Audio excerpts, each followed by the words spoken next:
Hello, welcome to the Jason Cavness Experience. I'm your host, Jason Cavness. I'm also CEO founder of Cavness HR.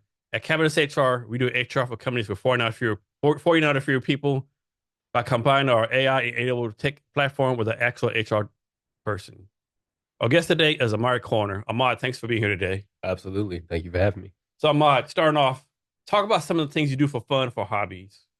Fun hobbies. Got two kids under three now, so I don't have a lot of time for the fun and hobbies, but typically I love sports. I grew up playing football, basketball, tennis, um, boxing now, or at least recently. Well, I've been snowboarding also for the last probably 20 years of my life. I absolutely love snowboarding.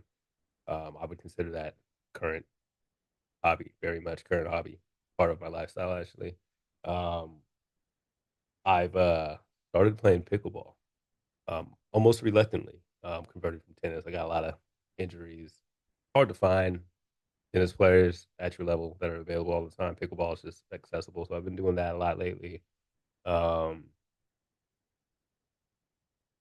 no, I think a lot of my hobbies are around just kind of being active, right? As long as I find time for it, right? So, snowboarding, you're in the perfect place for snowboarding, right?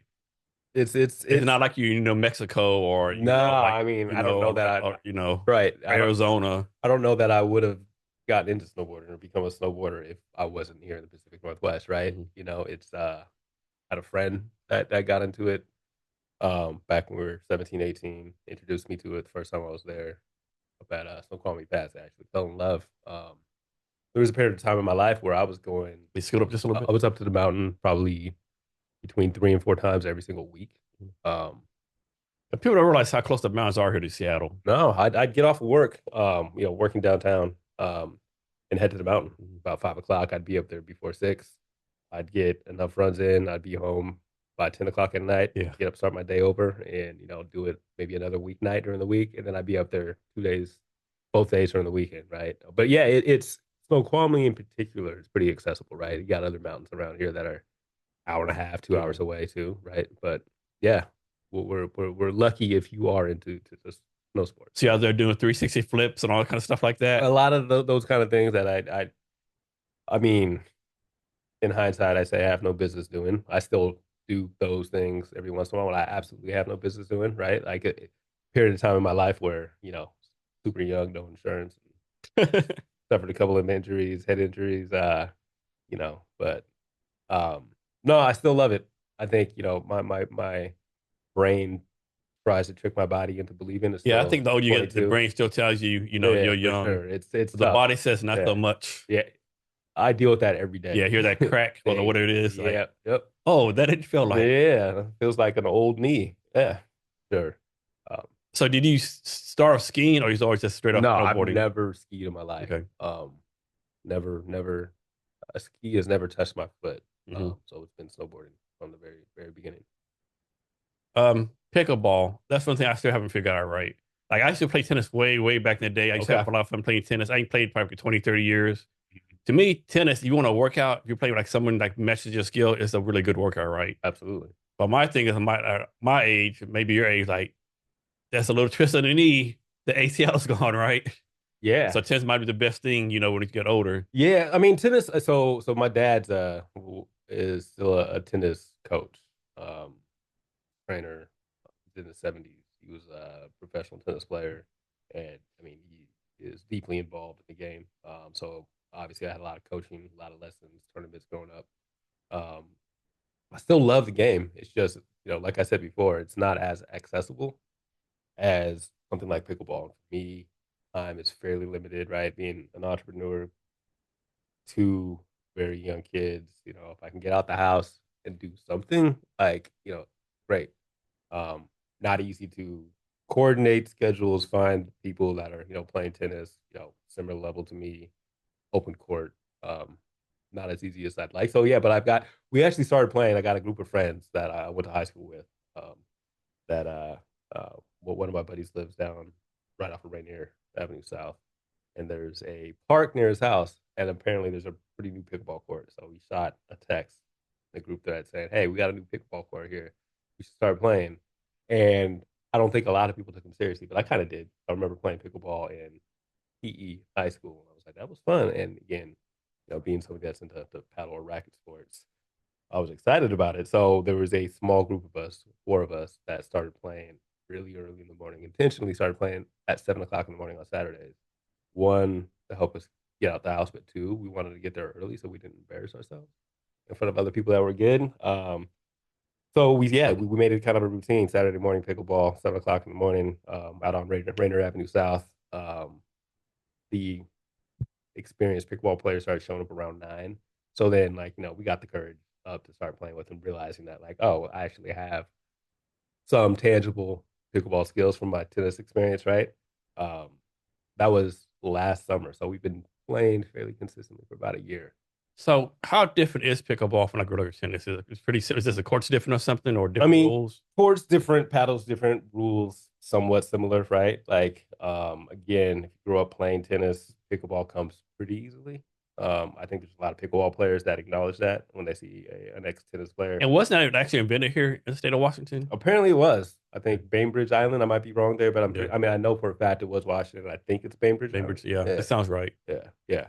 So yeah, I mean, I'm not like I don't You're not want to going to say the I'm. Olympics in Nah, 2024 or I'm not. I 2028 just it's for it's Olympics keeps for me pick. active. It's a way to get out of the house and hang out with my guys once a week That's at least. important too. When you get up in age, like you got to exercise something, right? It doesn't matter what you do, just do something, right? It could be like martial arts or running or Precisely, something. Yeah, precisely. Yeah, I mean, that's one of those. Like somebody who grew up extraordinarily active, right? Like I consider myself an athletic athlete. Played multiple sports my entire life.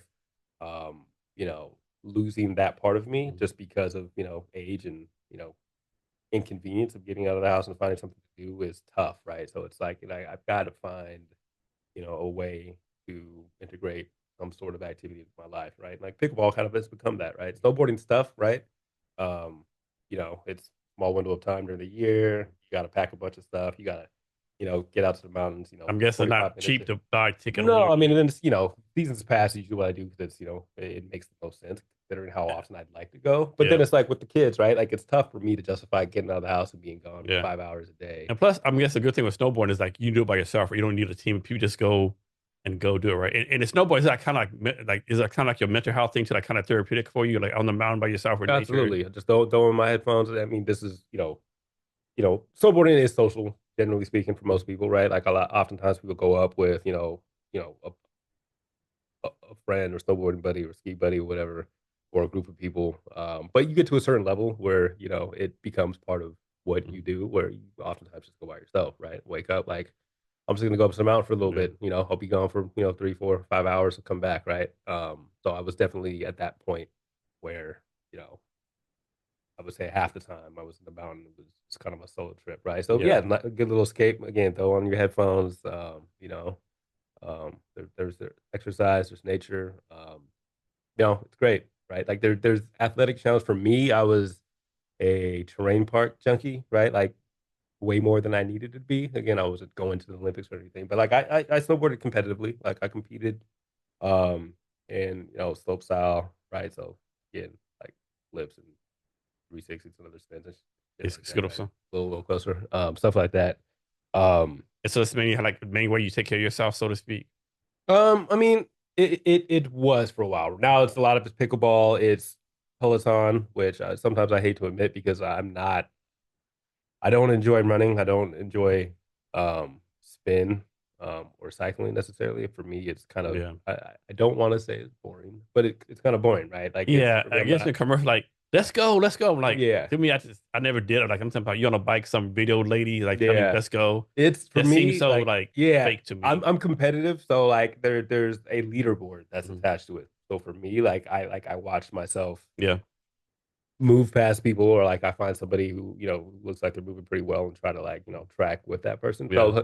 So that's what keeps me moving, and also the idea that like I'm actually Yeah. doing something active that's good for me, right? Yeah. Like I've got to make sure that like I include that into my daily routine. It's I think particularly COVID, the whole shutdown, right? Like really reminded me that how easy it is to forget to move and how important it is to your body, right? Like atrophy can really set in pretty quick, right? and that's not something I wanted for myself. So like, Yeah. I kind of forced these things, these habits that maybe aren't entirely enjoyable, like the spin thing, Yeah. into my routine. Um, right, because there's a lot of activities that I do truly love that are good for me, like snowboarding, right? Yeah. But those aren't always as accessible, right? Like Yeah. it takes a little more time away from the day. But if I can get on a bike for 30 minutes, cool. At least I did something. Yeah. But then pickleball is one of those things. Like I get Yeah. out the house, I can move Yeah. around. Yeah. Good point. People don't realize how much cardio like snowboarding and skiing actually is, right? Man, It's a yeah. workout. Oh yeah. I mean, for me, it's I've been snowboarding for decades, but like it's always a good reminder. My first day up on the mountain after, a You're like, season oh off or shit, something, I was like, I'm kind of out of shape right now. shit, yeah, this is hard. Yeah, I actually need to get in shape to do this. I can't Yeah. just, it's definitely a workout. Yeah. Yeah. Yeah. So next, you actually became involved in Mercy House. Yeah, so yeah, I'm on the board of directors of Mercy Housing. That's recent. Feel like I'm still learning the ropes. Really, really great organization. Obviously, I don't know if I would have joined the board if it wasn't, but like I fully believe in the work they do, the team that they have there. Yeah, I mean, I committed myself at one point shortly after having my first kid that like, I can only really take on projects that I was passionate about. You know, I'm kind of a yes person. I'm also I'd like to see myself as a go ahead. Same here. Yes, You too? person. Yeah, Yeah. see, as I got to learn to say a no more. problem solver too. It's like, okay, you need some help. I want to jump all the way in, right? Like I want to jump in and fix it. Like And so really you're kind of like like board of directors, board of advisors. board of directors, yeah. Okay. And they reach out to you for this, or you reach out to Yeah, them? I had a well, I actually had there's somebody who works with the organization that mentioned that I've worked with on some projects before, and somebody I consider a friend as well, who mentioned to me that Mercy Housing was looking to expand their board and thought that I would be a really good candidate. And I'd already known of Mercy, um, even prior to her experience, being at Mercy. But like when she started working at Mercy, I was really good picture of the work they did. Appreciative of the kind of work or whatever. So once she mentioned, I was like, that's definitely interesting to me, right? Like something that like I think I would love to be able to support. And I'd also kind of pulled a lot of my focus away from serving a lot of the clients that I was doing work for, focusing more so on things that were um, being really intentional. I was focusing on being intentional with my time Mhm. at that moment too. And, Mercy Housing, that opportunity really, I think, fit in with things that are important to me too. And so, what do they expect you from you as being on the board? Like, expect you like to put the word out about them, how their branding, how they happen to fundraising. Like, what do they expect from you? Yeah, I mean, generally speaking, boards are, I mean, there are similarities between boards, right? I mean, Mercy Housing in particular, we've got quarterly board meetings. Expectations really are is you are, in large part the advisory team to, the leadership of the organization, right? It's in the nonprofit space, it's ideal to have a team of experts to act as kind of a I don't want to say a review board, right? Like effectively, the board of directors is the act as the boss to the executive team of nonprofit organizations, right? But like they need to be people that are passionate about the mission of the organization, about growth of the organization. Oftentimes it's beneficial if they're well networked. It can act as which they can the board members network can be an additive to the work that the nonprofit organizations doing, right? Um, again, it's kind of case by case basis with nonprofit organizations, right? What they're looking for and what you're really asked to do. Some boards have what's called a give or get, which minimum requirement is that you give a certain amount of money on an annual basis to the nonprofit organization, or you find ways to fundraise a certain dollar value. That's not all boards. That's but yeah, I mean, so far, like it's been less than a year. I joined the board earlier this year, but it's been great. It's been exciting watching the work that they do. Really being able to look under the hood of a national nonprofit organization. How they operate, um, growth potential, the communities, the individuals, the markets they serve. It's yeah, it's an exciting experience. And how long have you been with them? Earlier this year. So I joined officially, I think, the end of spring, so a little bit before summer. Okay, so Yeah. the next question might be unfair to ask you, but ask anyway, right? So like I'm very critical of a lot of the nonprofits here in Seattle, right? Yeah, sure. Because like there's all these nonprofits, and you always hear the news, Amazon, Microsoft, other companies giving millions and millions of dollars, Mm, and like it seems like nothing ever gets better, right? Like it's like the stats are the same, you see the same people, right? mm. Like what does Mercy House do better than other people, right? Like why pick Mercy House? What makes you know that they're actually gonna, walk the walk, talk the talk, so to speak, right? When so many people don't. Well, one, I mean, I think it's, I guess, maybe a tough question to answer without getting into like the details of, Hmm. how money is spent Hmm. and the results of money, right? But like one thing about nonprofits, it's, dollars in, dollars out. It's all public information, right? Like you can see how money's spent. They spend a good percentage of their dollars. One, I should mention about Mercy Housing, what's really great about them too, they don't rely solely or even, a big percentage of their revenue isn't tied to grants or fundraising, right? Like they actually have a business model, right? They're building buildings, they're managing buildings, right? Low income housing, right?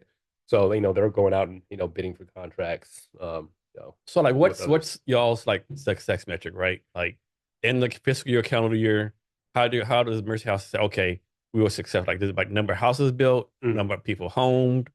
Like Yeah, so I like think a lot of these nonprofits don't have that. sure, well they definitely do, and I feel like that maybe is something that like I would defer to the leadership team, Okay. to kind of define what those success metrics are. Like again, I'm still kind of onboarding, Yeah. and getting an understanding of the things that are a priority with in relation to the organization's growth. But I can say like, it's not simply about building houses, and really what was important to me is like the wraparound service that they have within, and it's not even necessarily houses, more so properties or buildings that they build, right?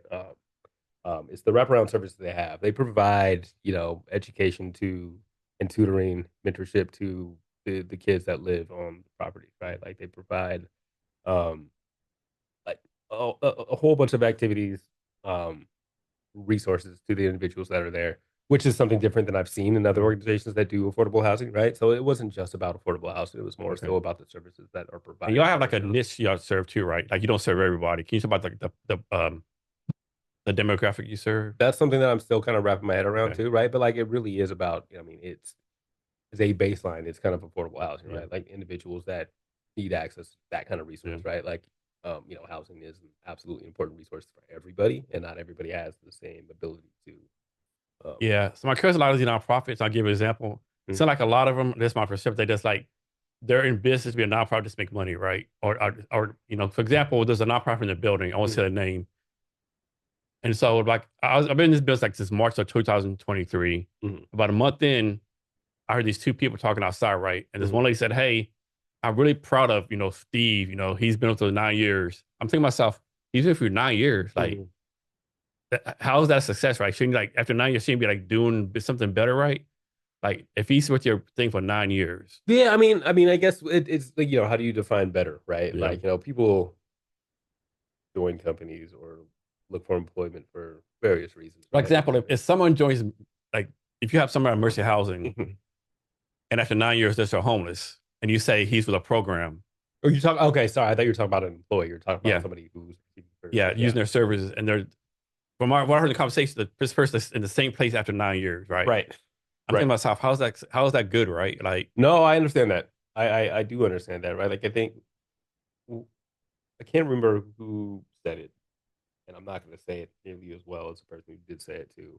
But the very existence, oftentimes, of nonprofits, um, are to do work to put yourself out of a job, right? If your yeah, nonprofit is operating effectively, like you should have no more work to do at a certain period of time, yeah. right? Like, but there are there are variables that like aren't controlled And of by course, some people everybody, say right? that the work will never be done. There'll Sure, always be poor people, be homeless people, always be, whatever your nonprofit does, they will always be around. sure.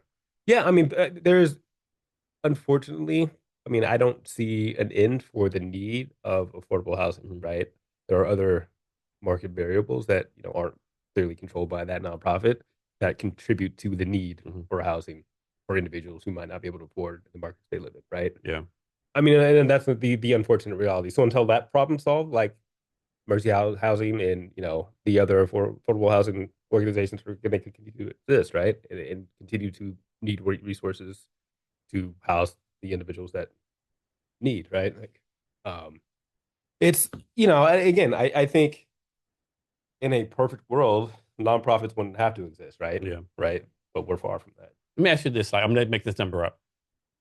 Totally make this up. Like, suppose Mm-hmm. there's like 20 nonprofits in Seattle doing what you're doing, right? Mm-hmm.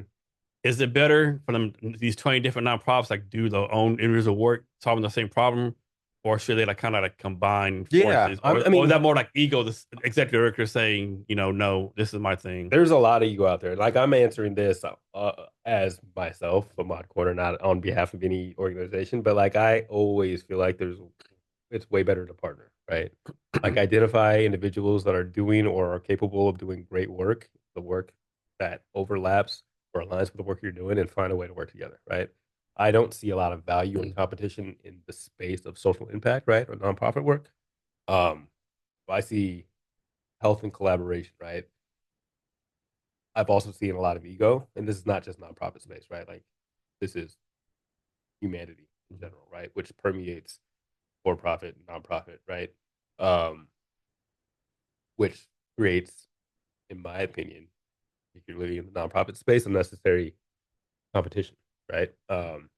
So yeah, I mean, if you're asking me, there's 4 or 5 nonprofits that are doing the exact same thing. Like, is your work repetitive, right? Are you competing for the same dollars to do the same thing in the same neighborhoods for the same people?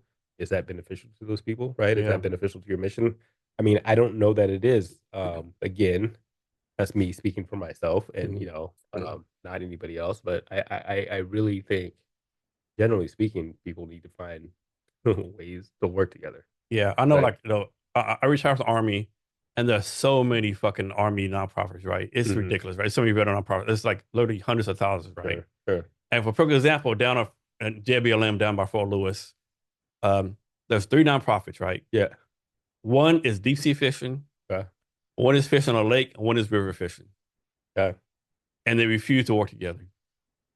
That's an ego thing? It's It insane, sounds right? like, Like right? Like I don't. it's Yeah. fishing, right? Like, Right. and yeah, they like, so my thing is like, okay, are you really for veterans, or you just want this nonprofit to pay your salary and say I'm the executive director or something, right? There's a thing in entrepreneurship or the startup world called founder syndrome, right? And I do think that it's human personality driven, right? It's ego driven, right? Like your decisions are influenced by your own personal bias. It's not necessarily the success or the impact of your company or your nonprofit organization, right? Which I think creates the kind of competitiveness that you're seeing with those 3 organizations down there, right? Where it's what are you designed to do, right? Like what is your purpose? What is your end goal, right? Like how do you measure success? I think you asked that question earlier, right? Like is that going to be limited by not working with somebody else, right? Is there a reason why you two can't work together? Is it a personal thing? Is it because I want to see the success of my organization as the purveyor of this service in this area, which means I've got to box everybody else out, right? But like to what detriment, right? To the communities or the people that you're intending to serve. I think that it needs to be looked at, right? Like I don't think you get into the nonprofit space without submitting to the idea that your wants, your personal wants aren't necessarily important, right? It's the needs of the individuals or the communities or the audience that you're designed to serve is what's most important always. And that's a hard thing to do, right? Like I think human nature oftentimes, dictates our action, um, our habits, and unfortunately, sometimes for the worse, right? Again, I think that really permeates oftentimes nonprofits, for profits, well, right? Even personal relationships, it does. So how do you do this, right? I think it's a strict situation. Mhm. Like, suppose you have a success story, you put a family in housing, but how do you like take advantage, right? Like, how do you showcase that out? Because I'm thinking there's privacy concerns. We can't put like the Bob Jones family on social media to show, hey, they went from homeless to being a house, right? Mhm. So how do you like take advantage of your success stories to like how being a fundraiser. Like, hey, we're doing the good work, right? That's Without yeah. the privacy aspect. Yeah, I mean, I think that that's more of a marketing thing, right? Mm. Like, and even in nonprofit space, right? Like, I mean, I think any company, for profit, nonprofit, wants to be able to share in their successes, and sometimes their successes are tied to the individuals that are either purchasing the product or recipients of the services you provide. And that's probably a case by case basis, right? Like, again, I can't speak for Mercy Housing exactly how they do it. Again, I'm still kind of learning and getting uh, uh, the opportunity to continue to look under the hood and figure out some of those things, right? And part of that is, a responsibility as a board member is to be able to lend my expertise to be able to do things better, right? I'm still in the learning phase there, right? So as far as specifics around sharing success stories, like that is something that I think that falls kind of within my wheelhouse. And there's always privacy issues, right? Privacy issues are you overcome those issues with consent. Clearly, there's a bit of a process around consent, and then the work that needs to be done in order to share that kind of stuff, right? But I think it's really kind of a case by case basis. And so by joining the board of directors, do you have any personal goals or like business goals or being on board of directors? No, I mean not like I feel that if you're joining a board of directors for a nonprofit organization, you kind of have to remove all you know personal ambition or Mhm. business ambition. That's If not only everyone thought like that. right. Like, I mean, sure, right. Again, like that's what I'm saying. Like, I think naturally there's like this human ego element that says, like, survival instinct, right? I got to look out for myself first, right? I really think that to be an effective board member, like you are there to help that organization serve their mission in the most effective way possible, right? And you really have to kind of think of like that in every bit of work you do for them. So for me, like I don't see any personal benefit outside of being able to help them serve things that I care about, right? Um, Let me ask you for this. me, Like, yeah, suppose you've been on the board, like, for say 2 years. yeah. In 2 years, let's say um, you gave like advice on 20 different things, like, Hmm. and all 20 times they ignored your advice. Sure. Like, are you gonna like, keep on being on the board? You were like, man, you don't like, at least throw me a bone once in a while. I can know what I'm talking about. Yeah. Or Well, I mean, I think most people, and I'm going to speak for myself, you join a board because you care already about the work that they're doing or they're designed to do, right? Not so much that you care about them listening to you and doing the Mhm. things that you want them to do, right? So I think, obviously I haven't been there 2 years. Like that's not my story. That's not my experience, right? Like that, like been advising things, they're not doing it, right? I don't think that's necessarily a a something that's specific to nonprofits, right? Like a lot of the work I do professionally is consulting, right? And one thing that you, as a consultant, always have to remind yourself is this is not my business. Mhm. The best I can do is advise, steer them on the right path. If they're not doing that, that's their business. I can't take that person, right? Oftentimes as a consultant or as an advisor of a company, um, as a paid consultant or a paid advisor of a company, their ability to pay for the work that you do for them is going to be tied to the revenue they're able to produce, right? So if they're not producing revenue and they're not listening to you, they're not going to pay you, then you're not going to have a consulting relationship anyways, right? So it's, I think you have to walk into situations where you're a board member, you're an advisor, you're a consultant, and understand that like you are there to provide expertise in areas that you know well. It's on them to be able to interpret and take action.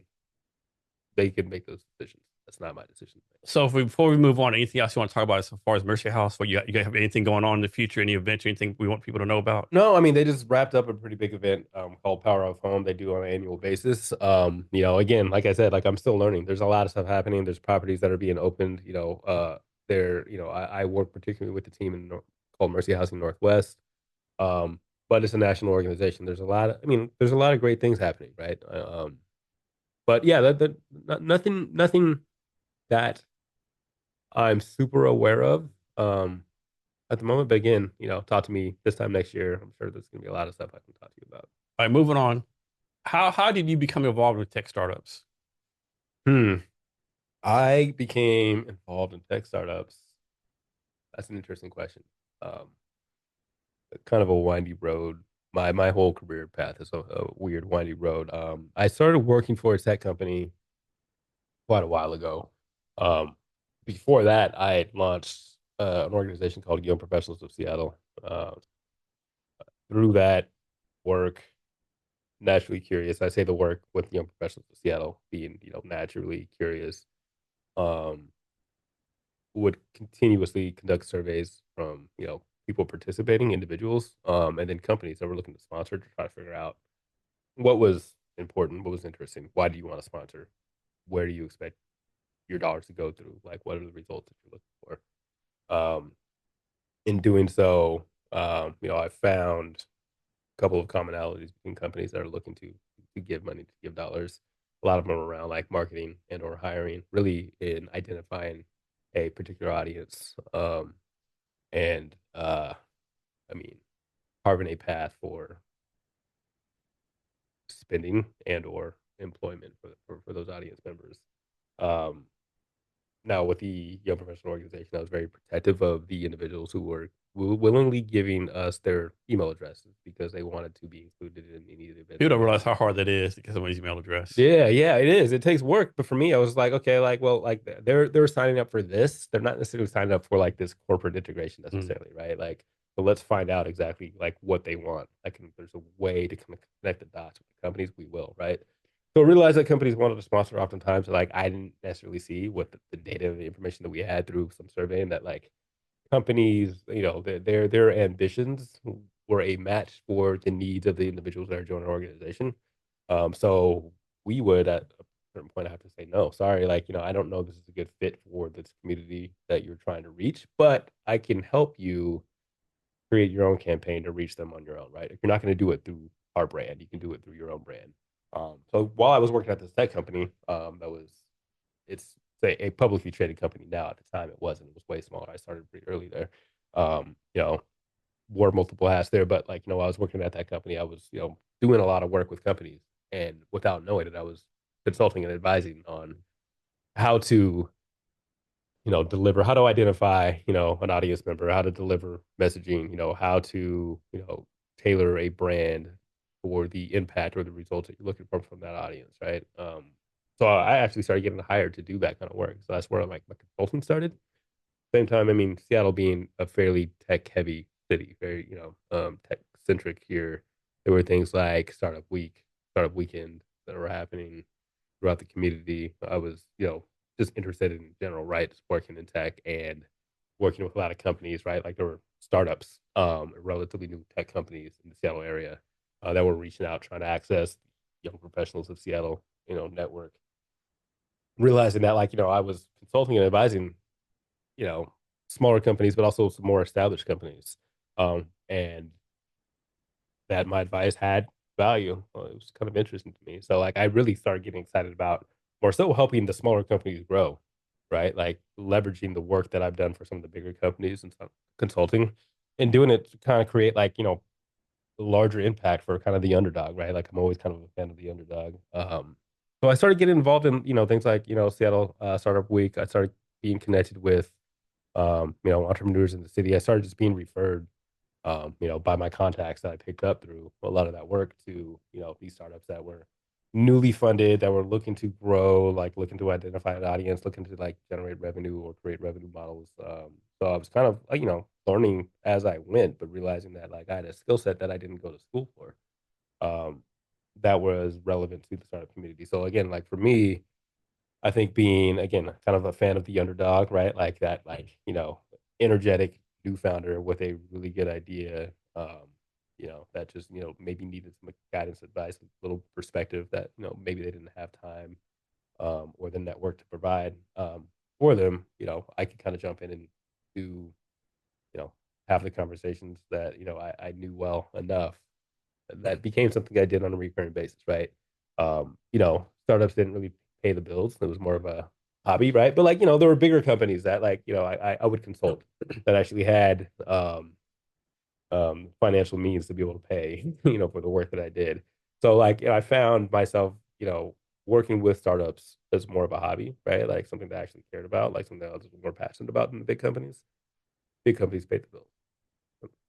Is Seattle Star Week still a thing? Like, I know they canceled during COVID. Has it been back since then? No, it's a long story, and I 'Cause I know that it was run by Techstars. I think yeah, it Techstars was shut down. yeah, it was run by Techstars. Yeah, Yeah, I don't want to get into too much detail there. There are a lot of people I think in the Seattle area that are not happy with how that was handled. yeah, it was pretty fucked up. It's a great event in the Seattle area, Yeah, right? Like, and I think very much needed. And yeah, I don't know. I think there have been ideas of a recreation of something it's just a similar. matter no one's actually stepped up and took charge. Like, we're whatever you are, Yeah, and say we're going to run Seattle Star from Week. my understanding, Techstars tried to do it, but they tried to do it remotely, right? Like they tried to, and I do think that was a mistake. They tried to, and I don't know if it was, remember if it was like right before COVID happened or during COVID. I think it was maybe right before COVID happened.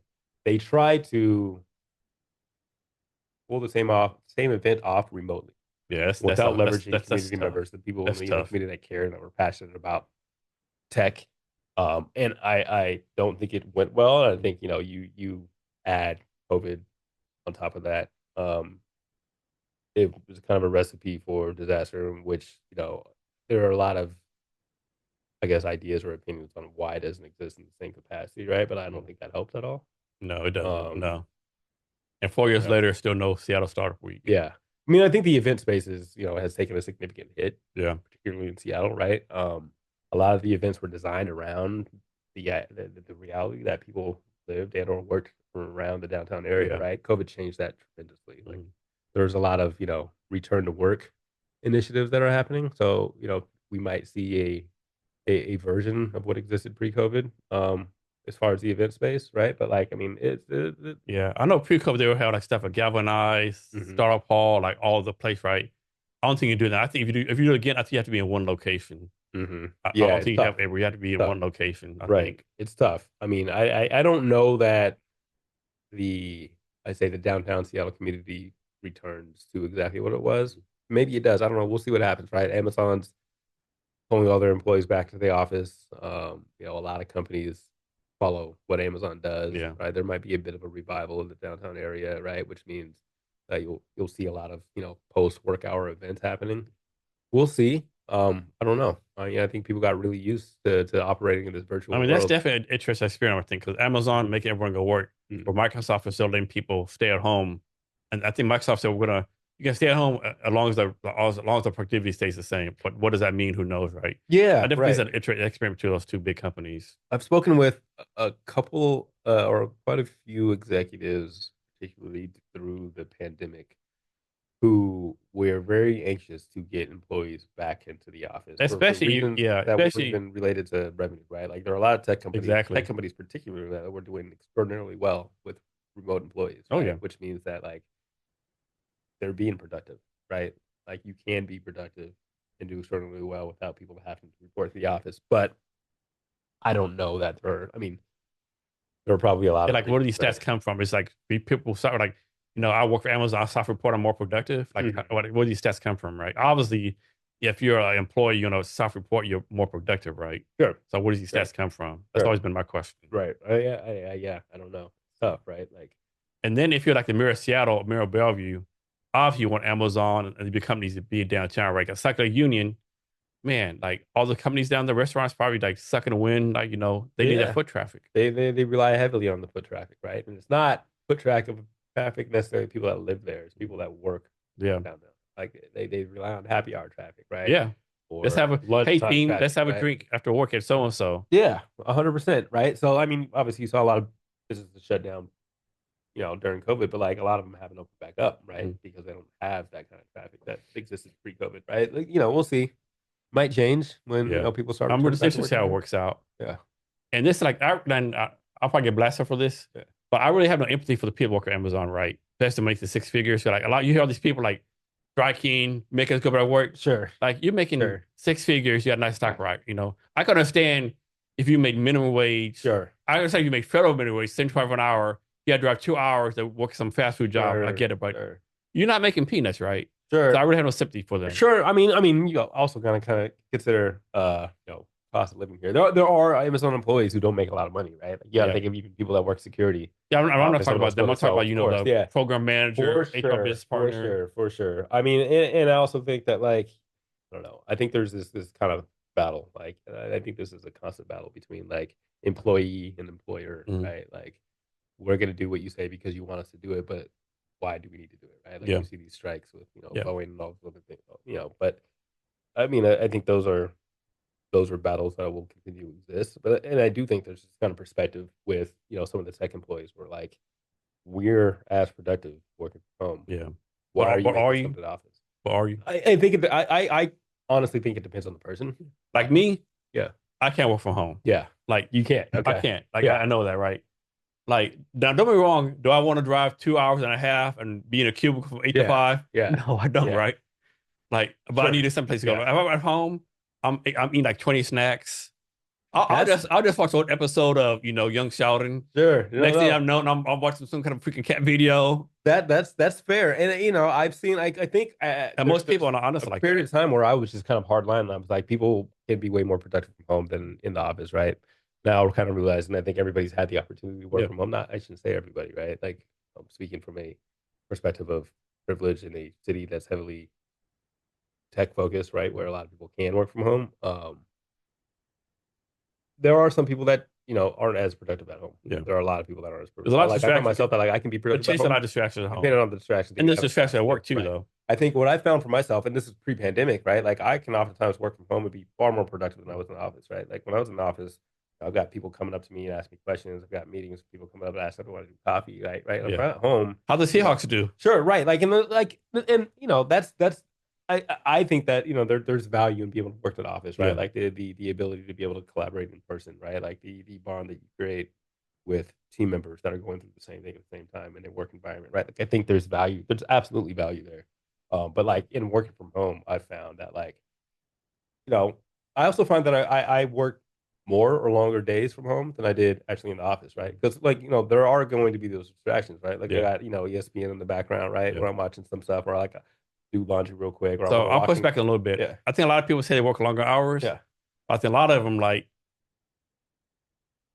they think they work longer hours, but like because they work at home, they can go, to a store from 1 to 3 p.m. Sure. Yeah. Yeah. And Yeah. then, Yeah. I wasn't and, saying like and, make and, the and, and, distinction. and then they work 5 to Yeah. 7 or I work to 7. Yeah. Did you really work to No, that's what I'm 7? saying. Like, I'll make the. I gotta maybe clarify. Like, not saying they work more hours necessarily, but like longer hours, Oh, right? that's Like, okay. I would wake up and like check my email, then I go on my phone, then I'm like, I'll go get coffee, and then I'll hang out, I'll watch a show, and be slightly distracted as I'm doing some work. But like, I think what's most relevant and what should be cared most about is productivity, right? Like, are you getting the job done, right? Like it doesn't matter if it takes you 5 hours or 10 hours. Are you able to do it, right? And how many Taking, people do this, right? yeah, Give me this the worst case scenario.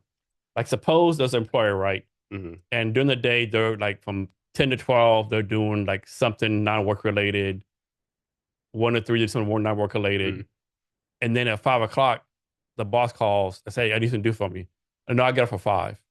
nah, Like you just like spend 4 hours a day, like, doing personal yeah. stuff. Like, Well, I think two things in that scenario. I don't know that there are a lot of bosses that would qualify and say I need you to do something. I think mm, more so the expectation is set. It's that like there are things that need to be done, yeah. and they're not necessarily like things that need to be done by the end of the day. It's just like you have things that need to be done. Some of them Hmm. need to be done by the end of this day. Some of them need to be Yeah. done by tomorrow or next week, and it's on you. Like for me, um, you know, my management style is, I don't have time or energy to micromanage. Yeah. I don't think you want me to micromanage you. You're an adult, and the fact that you were hired and I gave my recommendation to hire you means that I trust you to do the job that we're hiring you. But do you think there's people out there who actually do like, like my day ends at 5 o'clock. I might like fuck around in the daytime and like do my own stuff. Yeah. But 5 o'clock's here, I'm not doing anything else. Yeah, of course there's people like that. I think, yeah, there's always going to be people like that try to, I mean, do the least amount and still keep a job, right? I think sometimes that ends up showing, right? Like, there's going to be, without getting too deep into this, right? Because I mean, I think this is this can be a very subjective conversation, right? Like, but like, I think work performance is going to show over time, Yeah, I right? agree with that. And it's, you were hired to do a job and, say you're in an environment where You have free reign. We're not going to tell you exactly how it needs to get done. You decide how it gets done as long as it gets done, right? Like if you're being productive, I don't think most companies care They so don't. much Yeah, on how you're doing it, right? But if you're just like, oh, I didn't get this done, this falls within the responsibility of my job that I was hired for. I didn't get it done, and you're asking me to get it done, and I'm saying I'm not going to do it because it's five. Like that's going to reflect poorly on you, right? I agree. Another thing too, these Amazon employees, like to me, they should have seen the writing on the wall, right? Because first, I'm fully remote. Then I think maybe a year ago they changed it 3 days a week to come in Mm-hmm. there, right? So to me, the writing's on the wall, right? Sure, Like it's sure. I think, I mean, there is something that I was actually talking about recently with my wife, um, and this came about because we know people personally who are in the situation, right? Where it's like you saw when shutdown or lockdown happened, right? Where everybody, particularly in tech, had to work from home. You also saw interest rates drop significantly in the real estate market, and the and people buying houses like crazy. You saw a lot of people buy houses. People that live, say, in downtown Seattle. mhm. I was one of them. Lived in downtown Seattle. Interest rates dropped. Found an opportunity to go buy a house outside of downtown Seattle. Right, realizing like I don't have to live downtown. In fact, there's nothing to do downtown anymore. The benefits and the value of living downtown don't exist because everything's shut down. I can now actually go buy a house, With the live yard. outside with a yard with a lot of space, pay the same amount that I was paying for rent and for mortgage, right? Like, so a lot of people go buy houses like out Central Washington, yeah, right, like Marysville, Mhm. further north than that, and work for places like Amazon or other tech companies. Like now, what do? Right, like they've got a home, they've got families now, right? Like Yeah, it's 4 or 5 years later, like they've got kids, they're they're established in part their of that communities now. community. Like they're like, okay, now you got to come back to work. Like Yeah, I'm that's a guessing there's significant not very change. many six-figure jobs in Central Washington. No, right. And it's like, okay, what are your options here? Like, how are companies handling that? Like, Yeah, that's what I'm really curious about. Like, they're like, I personally know people that have purchased homes during or post COVID, yeah. um, because their employers allowed them to And work it's like a remotely. lot of these employers actually encourage them to do that. Hmm. Well, I mean, I think the employers didn't really have a choice, right? And they're like, well, this is the reality. And I also think companies to stay competitive even once things open back up, like I think you had to have a hybrid and or remote option. I think there was a lot of leverage that was put back in the employees hands to say like, oh, I'm not going to work for a company that has me come to the office, right? Yeah, So companies had to follow suit. That's definitely changing, especially with Amazon saying you got to come back to work. Leverage is kind of that pendulum has swung back the other way. yeah. Clearly you've seen with a lot of the layoffs, so those companies are still extraordinarily profitable, right? That the leverage is no longer in the employees' hands. So now the I employees are think just another like, thing companies mess up too. Like a lot of companies, I think mess up where they try to do the hybrid. They let employees pick when they come back, right? Like mm-hmm, so, half your team might be on Monday, half on Tuesday, so mm-hmm, that defeats the purpose. Me, I think the perfect thing. Me, the perfect thing is like let people work they want to, but one day a week, make everyone come to work 1 day a week. Do all your meetings that day, all mm-hmm. your collaboration that 1 day, right? And every other day, let's just let them work where they want to. Yeah. Well, question here from corporate perspective, I sometimes like to play devil's advocate, right? Is if I'm a company and I have leased all this space Yeah, downtown, that's my next question I was bringing up. Yeah, yeah, all this real right, estate, right, you're right, paying literally probably millions of dollars in real estate. right. It's like just emptiness. Right. Like, do I shut parts of my office down? Do I keep it open, Do you right? break Or the do I force lease? everybody to come back, right? Like, I don't know what lease agreements look like, right? Mhm. But like, there are things that need to be considered from a corporate profitability perspective. Not Yeah, again, like I'm not a hardline corporate profit person necessarily, right? Like I, clearly work, a lot in that space, so I understand the value, but like I also understand like the reasons they have to make some of those decisions, and I think that needs to be considered as well. You know, um, yeah. Are there any tech startups out there that you're working with that like really excites you? I've I'm still excited about the tech space. There are certain things in the tech community, particularly in Seattle, that I'm not really excited about. Right, like the things that like really hold my attention are more so uh, startups or companies that work in social impact space. Right, like if you have the ability to create positive impact in those communities that you operate within. Right, like. there are some that are I'd rather not answer that question, because I don't want to leave organizations or companies out, um,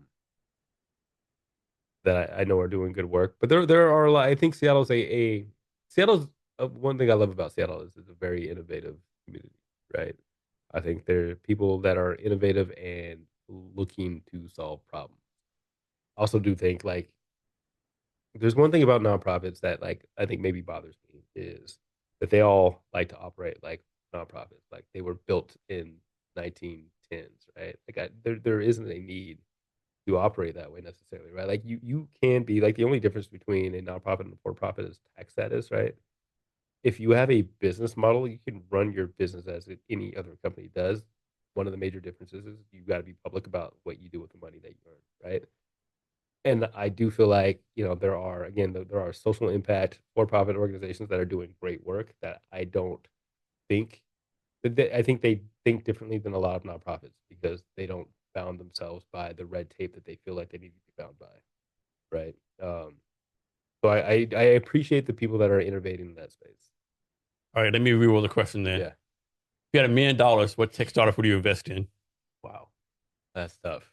Actually, I don't know. Like I think I started answering the question, by saying I started getting more like I'm more passionate about like social impact ventures than even a lot of tech startups. Say that like I've kind of taken my eye off like Okay. the tech startups in Seattle, right? Like I'm aware just because the work I even do with WTIA, I'm in just things that I'm naturally like passionate and curious about. It's just, like I just don't follow it nearly as closely as I have. There are startups that get referred to me often. I'll look into them and find out more about what they're doing. But like I don't know if there's a particular startup that like I'm like in the Seattle area that I'm like super interested in. Not to say that there aren't any interesting startups here, right? But I'm just Okay. yeah. So next, let's talk about diversity in tech, right? Mhm. So I got involved in tech startups like maybe 2014, 2015, right? Yeah. Diversity in tech has always been a big thing, right? Mhm. And I could be wrong. There's all these initiatives like focus on it. But if you look at the stats, that's like the stats are getting any better, right? It's like the stats are actually might even be getting worse, right? Mhm. Why do you think that is, right? I mean, candidly speaking, I think if you're going to focus on diversity, it means work. And I found that companies prioritize profitability, right? And if it's not something that they can like tangibly connect to profitability, then they'll say all the right things, but like, are they really going to do the right things, right? Like, are they really going to do the things that like are needed to change stuff, right? Like you saw 2020 happened, and companies made commitments to become diverse and to bring in consultants, the EI consultants, which I'll reference back to what I said earlier, that like consultants are there to provide advice. It's the company's job to listen to advice and take action, right? There's only so much a consultant can do, right? Some companies actually went and found somebody to, like they created a role for DEI, right? Like within HR or whatever other function in the business that, it was relevant for. Um, I've seen, those roles or people within those roles, talk about like just not being properly resourced, right? Like where it's like paid to do a job that's not funded like it needs to be, despite my ass, right? I'm not saying that's the same for every company, right? But I do think there's, a reality is like if a company doesn't see this initiative as something that's going to positively impact their bottom line, even immediately or in the future, probably not going to do much about it, right? Like the people that are making decisions aren't going to invest the time, the dollars that might truly be needed, right? So I think it's something that I think a lot of companies do because they feel like it's the right thing to do, in name, right? Or in the optics are important to the company's bottom line, right? Um, but the actual practice is something that like they might not be willing to invest So in. you're talking about a performative versus actually doing real work then. Yeah, I think so. Yeah, and, again, there are a lot of variables at play here too, right? There are a lot of systemic issues that maybe make it way more challenging for companies to become more diverse. But I do think, generally speaking, like in order to overcome any systemic issues that exist, like it's going to take work. It's going take investment. It's going to take I mean, because focus. all the stats Yeah. show the more diverse your team is, the more profit you make. Sure. Yeah. And no one disputes that. Yep. Everyone agrees to it, but still, like, Yeah. I might make this up. I think last year, like in the Bay Area, um, VC investment in black companies went from like 3% to 0.5%, Mhm. like something like that, right? Mhm. And it's like mind-boggling, right? That's in a business case, right? Yeah, to me, like you don't believe in diversity at all, right? You don't care Mhm. about it, but that's in a business case. You think more people would invest in You it, right? should, right? But like think of the average CEO or like even a small medium sized business owner. It's like I've been doing this for a while and things have been working. You're asking me to change a process That works that's for worked so you. far Yeah. for me, right? And it's unfortunately something that like I see a lot of business owners or executives agree with. Like they acknowledge like there are hard facts, like you mentioned, right? Like diverse companies perform better. Period. Right. Um, but there. I think it's the challenge of the work that it takes to become diverse that companies generally aren't really willing to invest in fully. This was Right. crazy to me, right?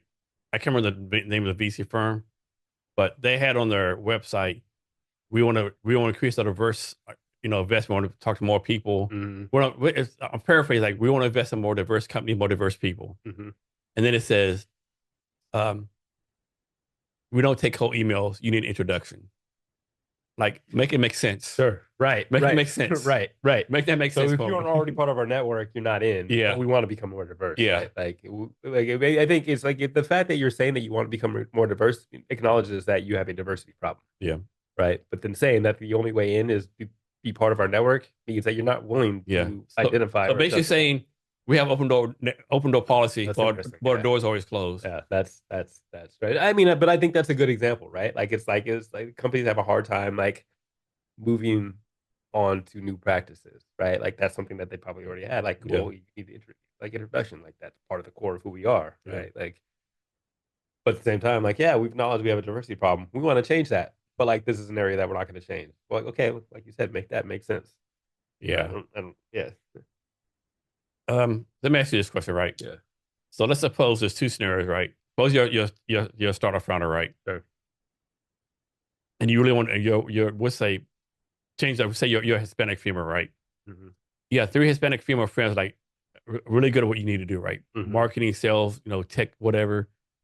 And the easy thing to do, but like hire these other, like bring on these other two or three Hispanic females to start your company, right? Hmm. So you do that, make the company successful at first, and then bring diversity on, or do you like do diversity from the beginning and maybe find people that maybe not as qualified, and because you're finding people who are not qualified, it takes you long to build a company. Like, what do you Uh, think? What's the things people should do? I think one, you got to be if you want to be a diverse company in the future, you got to care about diversity from the very beginning, Mm. right? Like, I mean, you got to think, um, you got to operate through that lens. I don't think it's hard to become diverse in environments that aren't naturally diverse without a significant element of intentionality. And you've got to be intentional in a lot of the stuff that you do, right? Like the scenario that you just laid out. I mean, I think that's tough, right? It's kind of case by case basis, right? Like if you've got three qualified Hispanic women for the job, then bring them on, right? Um, right. I mean, I think that, and I guess diversity is subjective to, for me at least, the communities that you operate within, right? Like I always like to say, companies should be as diverse as the communities that they intend to serve or the communities that they operate within, right? Um, if you look at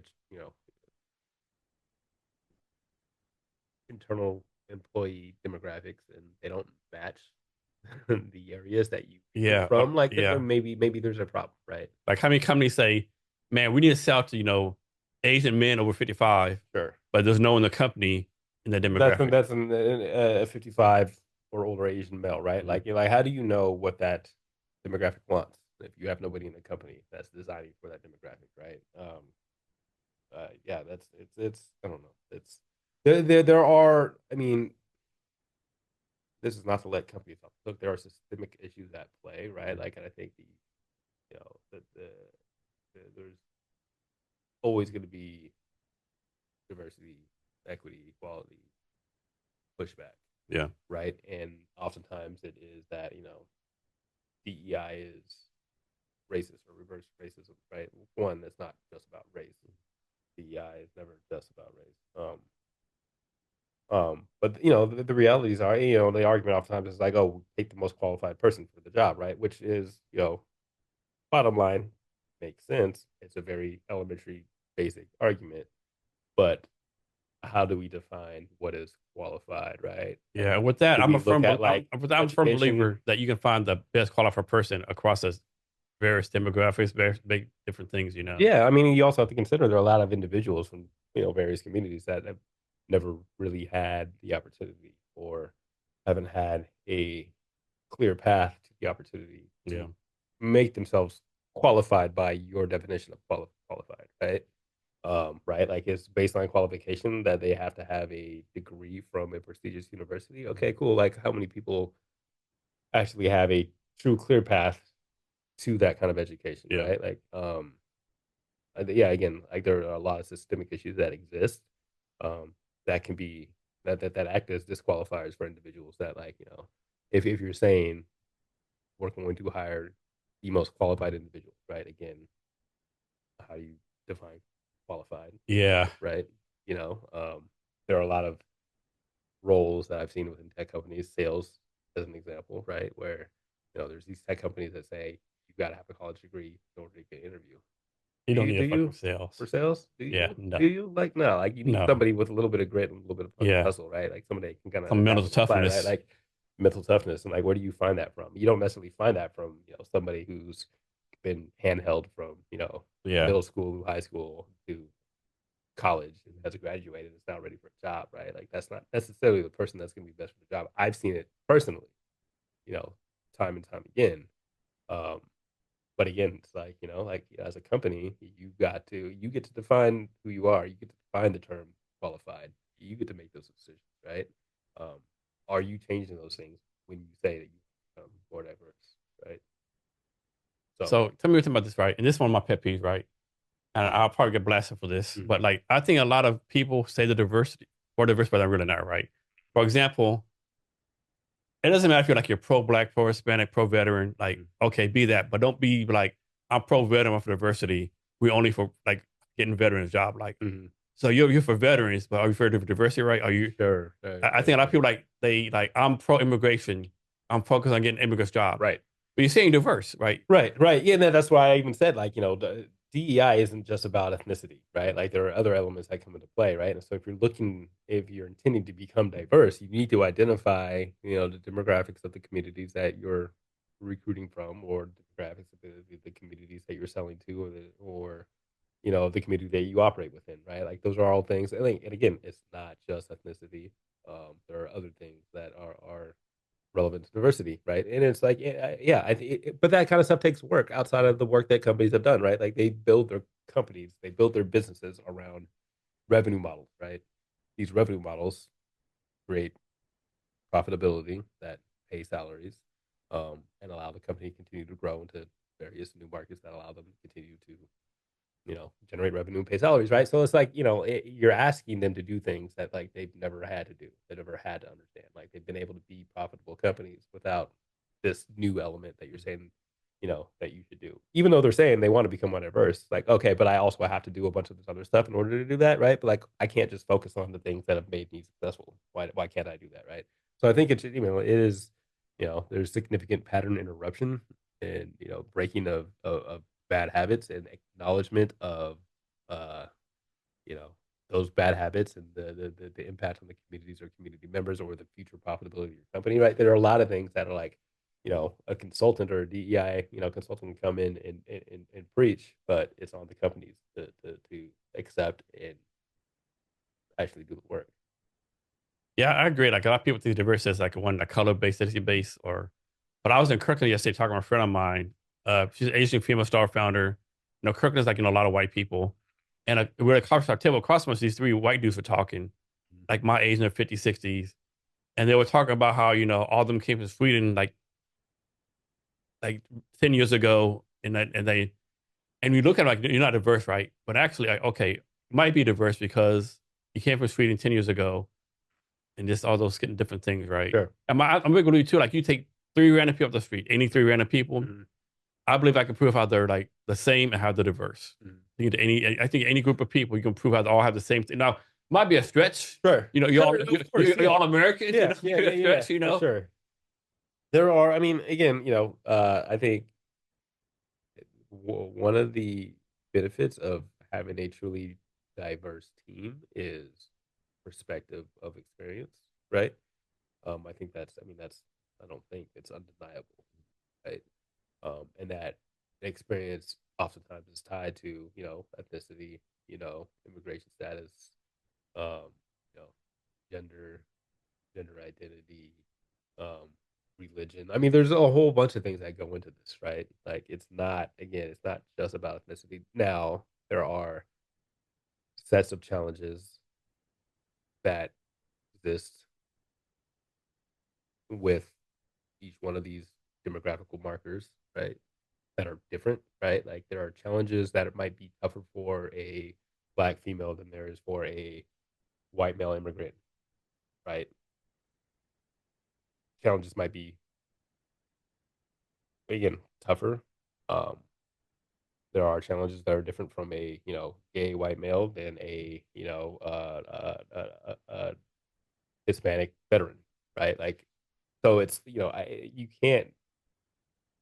you can't paint DEI with such a broad brush, right? And I think and I we think too do many that. people do. Yeah, we do that And too. we ain't even talk about like the disabled community, right? Right, Like right, people blind, deaf, whatever the right. case I may mean be. those are demographical like those are demographical segments that need to be considered when we're talking about DEI, right? Like those life experiences are perspectives that can help shape and add value to a company, right? And so your staff company access to actually focuses on this, right? Yeah, Can we you talk about focus that some? primarily, and then we really the focus is on ensuring companies are as diverse as the companies or as the communities that they serve or they operate within, right? It's not necessarily like hey, you have you need more black people to hire, we got them, right? It's not just that, right? Like look at the demographics of the communities they operate within. Do you represent that as a company? No, cool, okay. Like, well, we have um our own proprietary ways of recruiting from talent pool that is as diverse, intentionally as diverse as communities that those companies operate within. Like that's kind of like our that's kind of that's our operating model, right? That's one of our differentiators is like we're able to integrate ourselves with community um, that truly represents these communities that companies want to operate within or want to sell to or want to hire from, right? So how do you find your customers for access to? There's a couple of unique ways, right? Like there's a standard way of marketing, standard way of referrals. There is, a large part of the work that we do is focused on community, right? Like we like to say, like we're community member candidate focused, right? I should mention Young Professionals in Seattle, which I started a long time ago, is now a 501(c)(3 and is a chapter of an organization, nationwide organization that focuses particularly on connecting community members with resources. Might be professional network, it might be, a job, it might be, introductions to other, it might be services of nonprofits that exist in your area. Um, we a lot of the work that we do with Access is in service of YP community, right? Like we found a need within community members that participate in professional events. Oftentimes it is around careers. Like we again we do the work through a community with a through a community focused lens um, first. That is our priority, and I think that's what makes Access to different than any other staffing company or staffing companies that I've seen. Is that we're primarily focused on the candidate, not necessarily on generating revenue for companies, right? So here in Seattle, too, like there's the 100,001 staffing recruiting companies focused on diversity. What's make yours I different? think, I mean, if I'm speaking candidly, I do think that, like you mentioned before, a lot of that's performative, right? I think, again, a lot of staffing companies are a lot of companies are revenue driven, right? Like you follow money, you follow the dollars. The dollars, uh, the dollars have existed, or at least in you know perceivably in the DEI space, right? If you're not hiring for diversity, then you're going to get left out, right? So I think a lot of companies have to say they're doing that. There are a lot of companies that were created, you know, 2020 or thereafter. There are a lot of companies that have kind of pivoted their branding or their messaging around the things that they care about in that space that I've seen.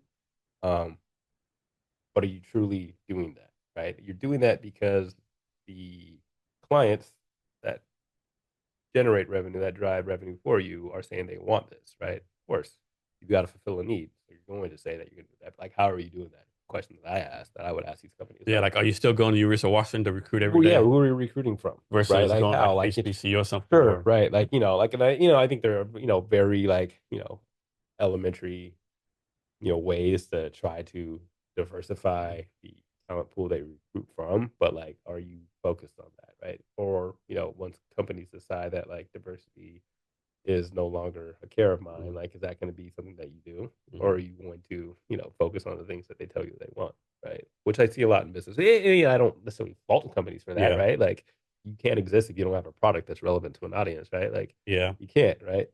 But you see a lot of companies that say that they focus on diversity, equity, inclusion. In my experience, it's because companies say that that's what they want. Let me ask you this, right? Yeah.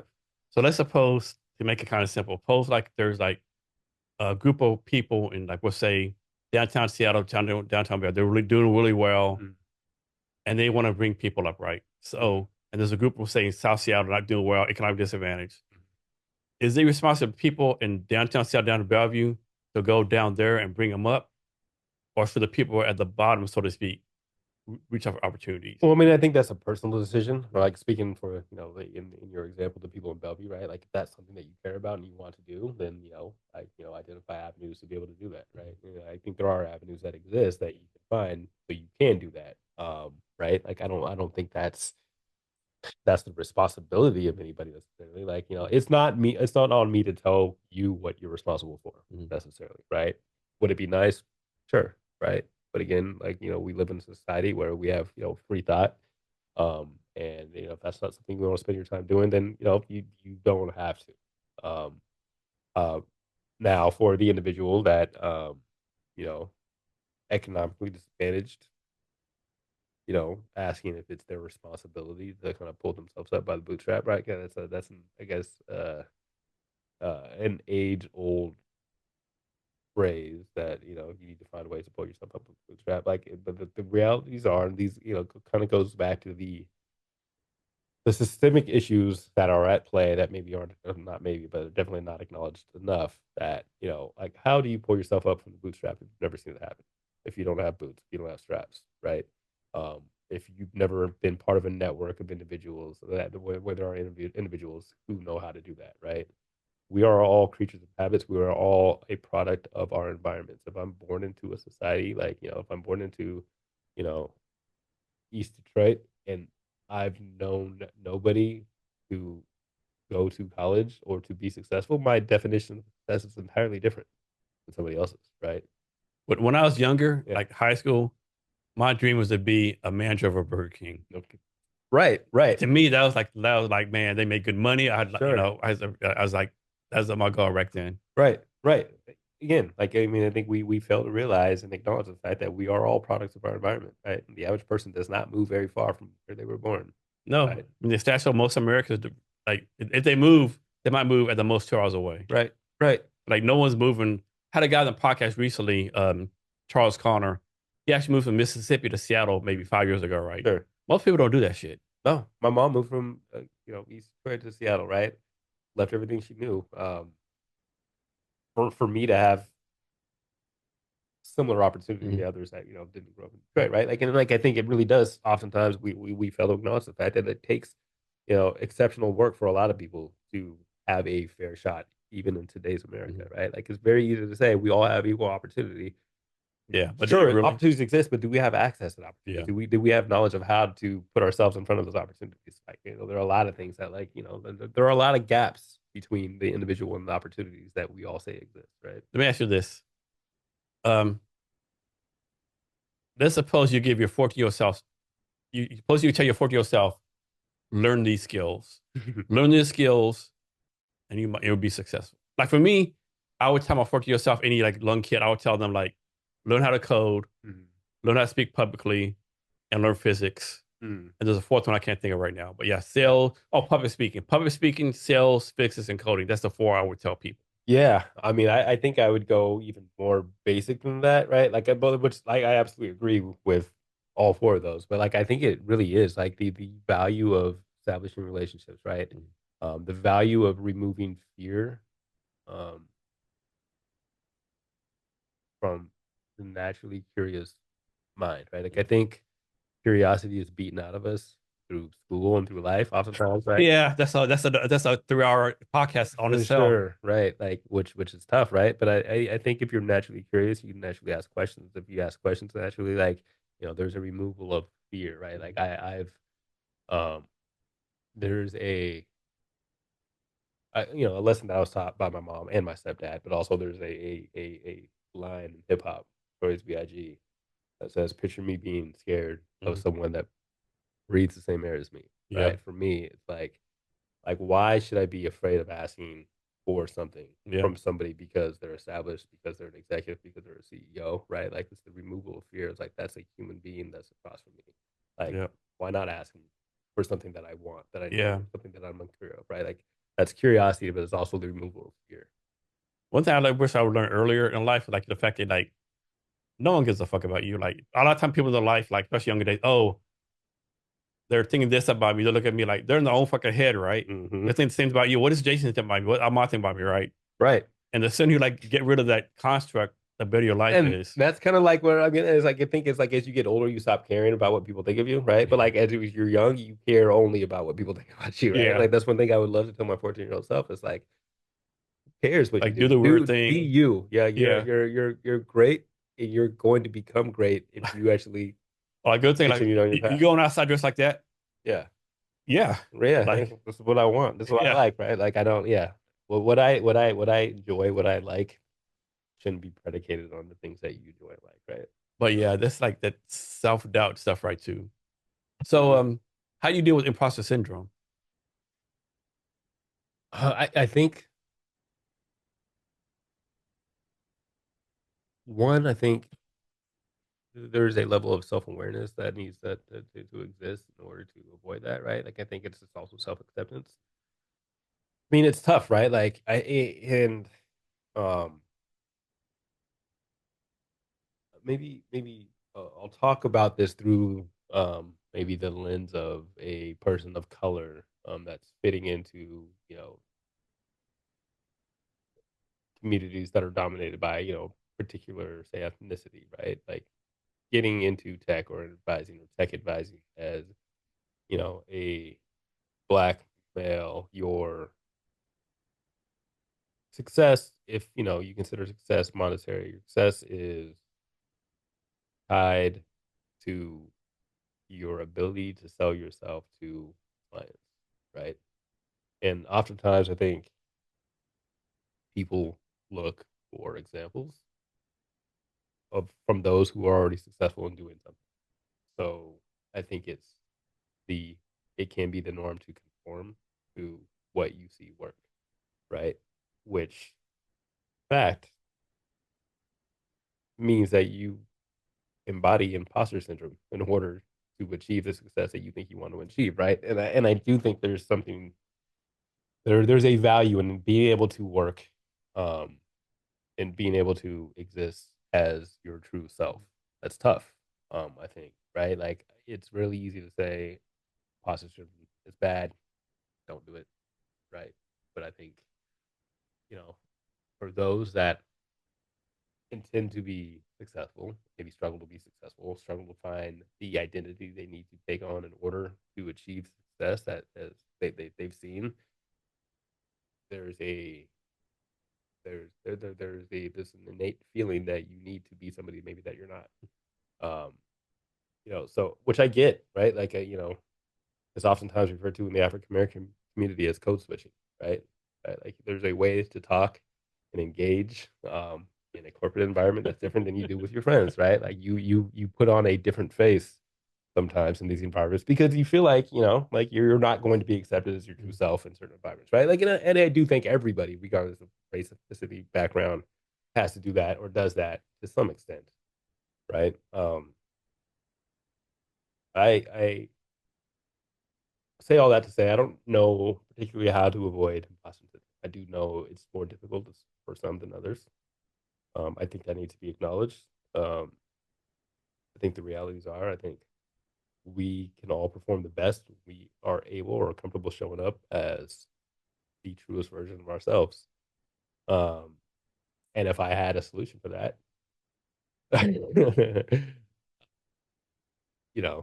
I would absolutely share, but I don't. So obviously, I suffer that too. But this one thing helped me with it, right? So, do you know you know who Suni Lee is? I don't believe so. So she's a Olympic gymnastics person, Okay. and so in 2020, the Olympics, right? Of course, Simone Biles, the GOAT, whatever. Mm, So Simone Biles dropped out because mental health issues, right. whatever. And so everyone thought Simone Biles was going to win. Mm, So Phil's wide open. This young lady, Suni Lee, won the gold medal overall Olympic gold medalist, right? Like the okay. best Olympic, best female gymnast in the 2020 Olympics, right? Yeah. She was destroyed by imposter syndrome because her mind only reason she won because Simone Biles wasn't there. Mm, And I read that story, said she did, and afterwards, like she got really depressed, right? I don't deserve this. yeah. I'm thinking, and people are like, you're the fucking Olympic gold medalist, right? But on Right. mine, I only Yeah. won it because someone dropped out. People are Right. like, even if she was there, you would still won second. You might compete it, right? Hmm. I'm thinking, man, if the Olympic gold medalist has imposter syndrome, like, okay, maybe I need to relook this, right? Sure. Like, Right. okay, like Right. you're like the Right. top of the world at your fucking craft, right? Right. And Yeah. that kind of like I still suffer. That kind of when I suffer, I go always back to that story, like how Suni Lake suffered from like the best Olympic gold medalist female 20 Olympics found an excuse to have imposter syndrome. Yeah. So I'm like that kind of like helps me out some. Right. Yeah. No, I mean it is. I mean, I think that it speaks to the rap lyric I said earlier, right? Like, you know, we're all human beings, Hmm. right? Like, doesn't matter where you are in life, professionally, um, we're human beings. We suffer from a lot of the same things, Yeah, right? No matter your background, right? Yeah, yeah. Stories like that are kind of inspiring. You yeah, realize that, like, okay, it's not just me. I'm not. yeah, It's not just like it's not just a me thing. It's not just my circumstances. yeah. There are things that like a lot of us have to overcome, right? Um, yeah, yeah. So is YP communities, YP group, is that the same association or they do two different things? YP communities. And YP group. YP group is just my like a very non-creative uh um name of a company that I do my consulting work through. Um, Okay. it was an extension of Young Professionals for Seattle, right? So, like again, like I mentioned before, the story I said, like companies were looking to sponsor Yeah. and find ways to put like their message, their brand in front of a particular audience. I started having to like operate through a lens that said like we're going to protect these email addresses, but I can start advising or help you deliver a similar message through your own channels. Um, in a in a pinch, I basically had to create an LLC and figure out how to do that. So it's just like YP Group, and I've never changed it. So yeah, that's more so my consulting business or the business Okay. I do my consulting through. YP Communities is the parent organization, nonprofit organization for young professionals in Seattle and some other chapters across the U.S. And so when did you start YP communities? It's been around for a while, right? Yeah, so young professionals in Seattle, it's first iteration, 2011, if I'm right. I should know this off the top. I'm pretty sure it's 2011. So yeah, quite some time, right? Going on 14 years, which is crazy. YP Communities was established just before the pandemic as a nonprofit parent organization, which we're still doing a lot of foundational work in expanding. So yeah, it's been around for quite a bit. So what's the intent of YP communities? Is how people network, bring communities together. To boil it down to distill it down, it really is about connecting community members to resources, right? Now, obviously, you can define community members, which we very much do, and define resources, which we very much do. But it really is like acting as that bridge to things that people need. And there's a curated way that we do so. Um, you know, very much parallel to study the work that we do with access, right? It's just a very specific part of what YP community is designed to do, right? Like some of those resources are jobs, connecting with companies, connecting with mentors, connecting with professional networks. Um, we as YP communities as an organization, our job really is to um, really build that ecosystem, right? Companies, nonprofits, schools, universities, and then identify community members. Like there are those who organically identify as young professionals, and those that maybe don't. Right? We intentionally don't define young or professional. Right? Um, I think that's more so to drive our own internal um, processes around who we do work for. Right? Realistically, it's we we we create. There's intentionality behind how we target or market towards the quote unquote professional, right? Because if we don't, the community that we end up serving is going to look a lot like the community that these companies are hiring from, right? Those that already kind of self-identify as this is the place for me. I'm gonna walk into this door, I'll find the resources I need. How do we speak to the individual that has been economically marginalized, right? Marginalized community members, right? And help them identify a path, a career path, right? Like, are there tech companies that do hire those that haven't had an opportunity to get a college degree for certain roles? Is there an opportunity for us to carve a clear path into a job at that, right? Which is part of the secret sauce and how we you know help companies become diverse, right? Is our dedicated focus through organizations like YP Communities or Young Professionals in Seattle, our various chapters on educating community members on opportunities that exist, becoming kind of becoming an advocate and or like an agent really for them. And y'all do like monthly events, correct? We do. I mean, we've historically always done a happy hour every single month, end of the month, last Tuesday of the month. I think that changes depending on whether it's like December, November for holidays, right? That's like the easiest low barrier to entry for community members, low effort for an organizational oversight to put together type event that we do. I mean, we focus on four primary event pillars, right? One is social, which includes like the networking event or like a tasting event or a cooking event, things that are social in nature. Obviously, impact, which is focused around volunteerism. Um, can we partner with a nonprofit within the community and provide aggravated community impact there? Professional development, which focus around clearly professional development, right? Mentorship, workshops, um, certification partners that we connect with, and we connect individuals with, upskilling for jobs, and then health and wellness is more recent event programming vertical that we've established. Well, all these things are all driven by um, data. We do a lot of surveying, identifying on a community by community basis things that are most important um, to individuals that are participating in the work that we do. Um, so through that, we've been able to identify like four main areas that we show up within communities, right? So like our goal really is to you know, allow individuals to find the resources, tools, and make impact that they can by doing the things that they're already excited about doing, right? So, like, get an idea of the things that you want to participate. Cool. How do we integrate resources, tools, and the ability for you to make impact in your community by doing those things, right? A lot of details in the margins there, but generally speaking, that's how we operate.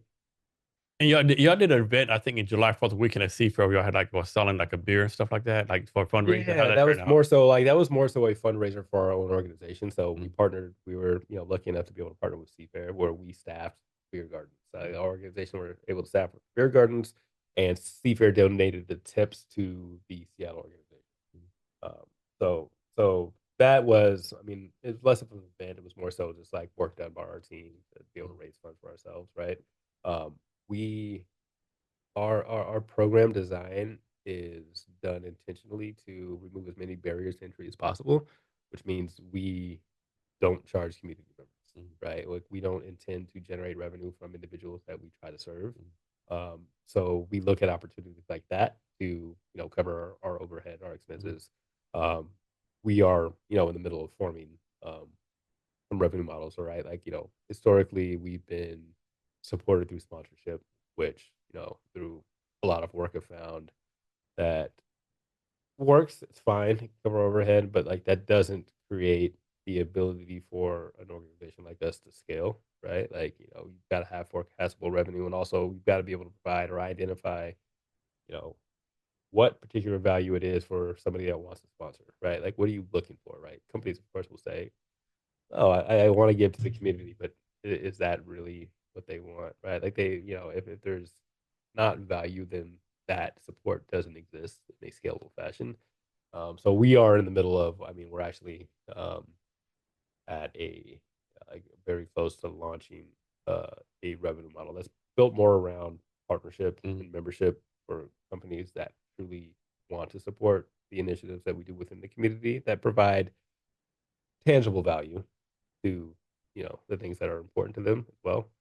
Um, one of those things is going to be staffing, right? Like, so kind of the access to staffing model integrated into the services that we provide for companies, right? But like all the services that we, the, the revenue model that's established for YP communities that's being rolled out is directly focused on providing resource for community members, but by removing costs of entry for individuals, um, and allowing it really to be supported by the companies that are integrated, right? So we really are like on the community member side, we're focused on like making sure that you have access to resources, you have access to each other, access to the tools you need to, empower yourself, to help introduce you to the community, and, set you on a career trajectory that maybe you didn't know existed, right? On the corporate side, it really is like, how do we best integrate you within the communities that you operate within, right? Are your priorities around hiring? Cool, we have a mechanism to help you do that, right? Are your priorities around corporate social responsibility? We have a mechanism that can help you do that, right? Um, so yeah, again, a lot of the work is primarily focused on developing community while we're rolling out a business model to support the community that's reliant upon the participation of companies that exist in those communities. So I don't know if you track this, but you find like people who join or people that already been in Seattle for a while, or like more like people coming to Seattle and finding opportunities to network. It's a little bit of both, right? And it like varies depending on like chapter, region, city, right? Like Seattle has been, as you know, pretty fast growing city. Like not a lot of people that live in Seattle were born or grew up in It- Seattle, right? Like it's kind of rare when you find It's something very here. rare, Yeah. very rare. So there's a lot of people. We found that there is the value to a lot of community members is like being able to introduce them to the community. Period. Right. Like, of course, there are people within every community, and there will be continually be those people that like are very much looking for resources. How do I develop professionally? Like, you know how do I expand my own personal and professional network? But like we found that there are a lot of people, particularly in the Seattle area, in the last say 10 years or so, that are like, I'm new here. Mhm. You know what I mean? Like, I came here because I got a job here at Amazon or Microsoft, but like I don't know anybody, right? You know what I mean? So like they're trying to get introduced to the city. They're trying to Yeah, find um, you know, their people. They're trying to find something to do outside of work, right? Like, yeah. One thing you should do, 'cause I know you've seen our TikTok, right? I'm on TikTok too much, mhm, and we see my For You page is like all these like black men and women on my For You page talking mhm, about I'm in Seattle now, and where the black people at? Where's this at? I'm here lost, right? Come help me out. sure, for There's sure. like 10, 20, 30 of them on my favorite page. Like Mhm. people like, what can I do, right? I mean, there are organizations out here, right? Like the collective has existed for a while. I heavily recommend that, right? Um, Again, I mean, Seattle is it's I guess historically not diverse, or you can say it's oddly diverse, right? Like, I mean, Like it there are a is, lot but of it's not communities. right. Yeah, it is, but it's not. Like there are a lot of communities that like we're heavily diverse that are less now, right? Due to gentrification. There are a lot of professionals, black professionals that have moved to Seattle that are also looking for like, okay, where's the diversity, right? Like it's I don't know. So is it like diverse or is it like diverse in your economic status, right? I mean, I think it's both, Yeah. right? Like I think lack of diversity in general leads to that lack of diversity in Mhm. economic status, right? I don't know. I think it's so I've got a friend that you know dedicates a lot of his time to creating spaces for the Black community in the Seattle area, right? He moved here from outside of Seattle, like a lot of people have. And one of the things that you told me is that there are a lot of people that like live here that leave Seattle oftentimes to go on vacation to actually go hang out, right? Like they don't hang out in Seattle. That's an anecdotal experience, right? I've seen that on some level, being Black and having a pretty diverse circle of friends that I'm friends with here. But yeah, I mean, I think it's diversity exists in Seattle, but it's also very segregated, Yeah. right? Um, man, I don't know. It's an interesting place. And so you're a graduate from University of Washington, correct? Well, Husky diehard What's up with your forever. What's up with your football I team? don't want to talk about it. We got a game Are they today like too. 4-4 or something? Or Yeah, unfortunately. Yeah, I mean, there's a lot of change happening right now. Obviously, losing our coach. yeah, I think we had two returning starters, offense and defense, right? yeah. Like, I mean, it's gonna happen. I think going into the season. I'm a Do you have football tickets to college game to the games? no, I get tickets occasionally. When I was Yeah, a kid, my step dad's yeah. parents had family had season tickets, Yeah, so I I actually could haven't go been to a to. game. I went to a game when they played it at that one year when they were like redoing the stadium. Yep. I saw the game one time at Lumen Field one Okay, time, got it. but Yep. I saw my bucket list to see a game back at the actual the stadium. Fun. It gets loud when it's packed, right? I think that's Seattle for you, but it's also the stadium's designed to be loud. No, man, I'm a diehard. Uh, Rough season coming off of last season for sure. Yeah, We'll see. We'll see. you're a follow of all the Husky sports or just football? Generally speaking, I mean, like I'm a follower of sports that like obviously I participated in, so Yeah. like very much into basketball, football, So Husky I guess sports. you're not following the Washington Huskies six and I swimming team. No, not necessarily. No, I'm not. But like I will cheer them on if they're playing, for sure. No, I'm a Husky first. Mhm. A fan of football and basketball Yeah. second. So yeah, I'm a supporter. So are you a type of Washington Husky person where if someone applied for you and you saw Washington State Kruger on like resume, just throw the shit away? Oddly enough, my wife's a Cougar. Oh, is she? Okay. Yeah, and my cousin, who's basically like my brother, we grew up together. We're only a few weeks apart in age. Okay. He's a Cougar as well. Oh wow. So I've grown up. I've been around people close to people who are Cougars. I judge them Yeah, to their pretty face, good. not behind their back, of course.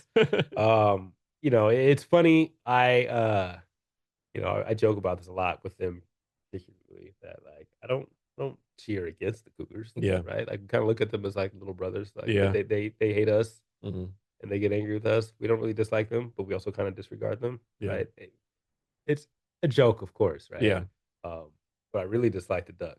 I'm not The an Oregon Oregon fan. Ducks. Oh my god. That's the enemy, so to It's like speak. the Cougars look at the Huskies as the enemy. The Yeah. Huskies look at the Ducks as the enemy, right?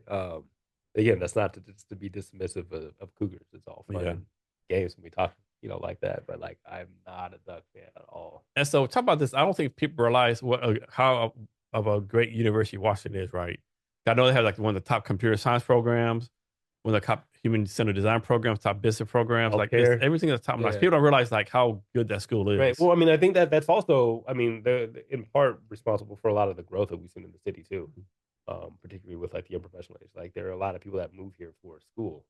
And there are a lot of tech companies that move here because of the talent that comes out of, say, like the school of computer science, right?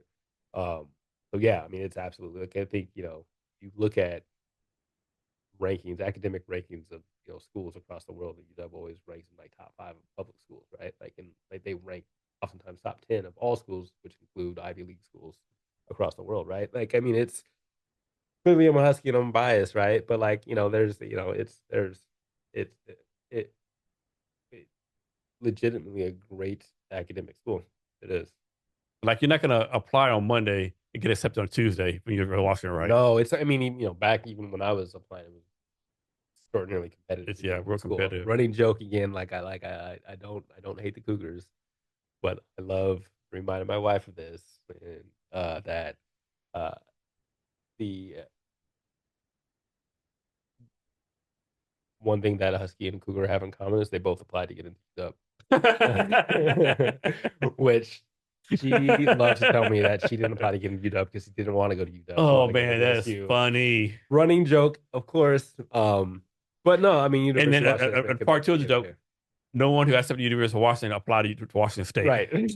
Right. But that I mean obviously it's a joke, but like, it's if we're speaking about That's a the damn good joke. quality of, That's a damn academics at the good University joke. of Washington, I think it applies. Yeah. Yeah. Sure. So for your company access to, you want to talk about some? Can you go more detail, like how you started the company, what you're focused on now? What do you see the future of your company being for access to? Yeah, so I actually started the company. Well, I should say I didn't start the company, right? I got invited to be a partner in the company through contact that Rublin, and who actually introduced me to Dre, who kind of started the idea around the company. So the company exists as not necessarily just a staffing company. We can get into like some of the details there a little bit later.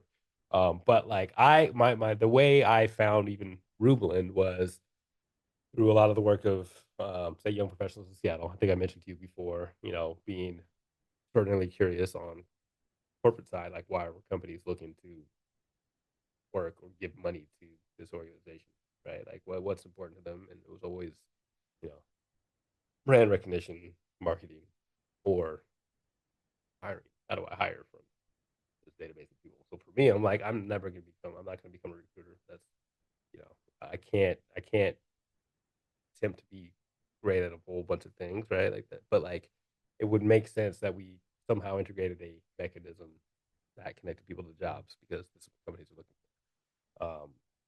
Knowing that that wasn't something that I was going to do myself, I was always kind of like looking like, who does this? Who can we partner with? Who can we work with that does this, exclusively? Rublin and I had actually been connected on Twitter for a while, just um, never really even met in person. And I can't remember exactly how the meeting came about. Maybe ran into each other at an event. Can't remember. We ended up doing coffee, talking a little bit about the work that she was doing in recruiting. So she was very much in recruiting with an organization.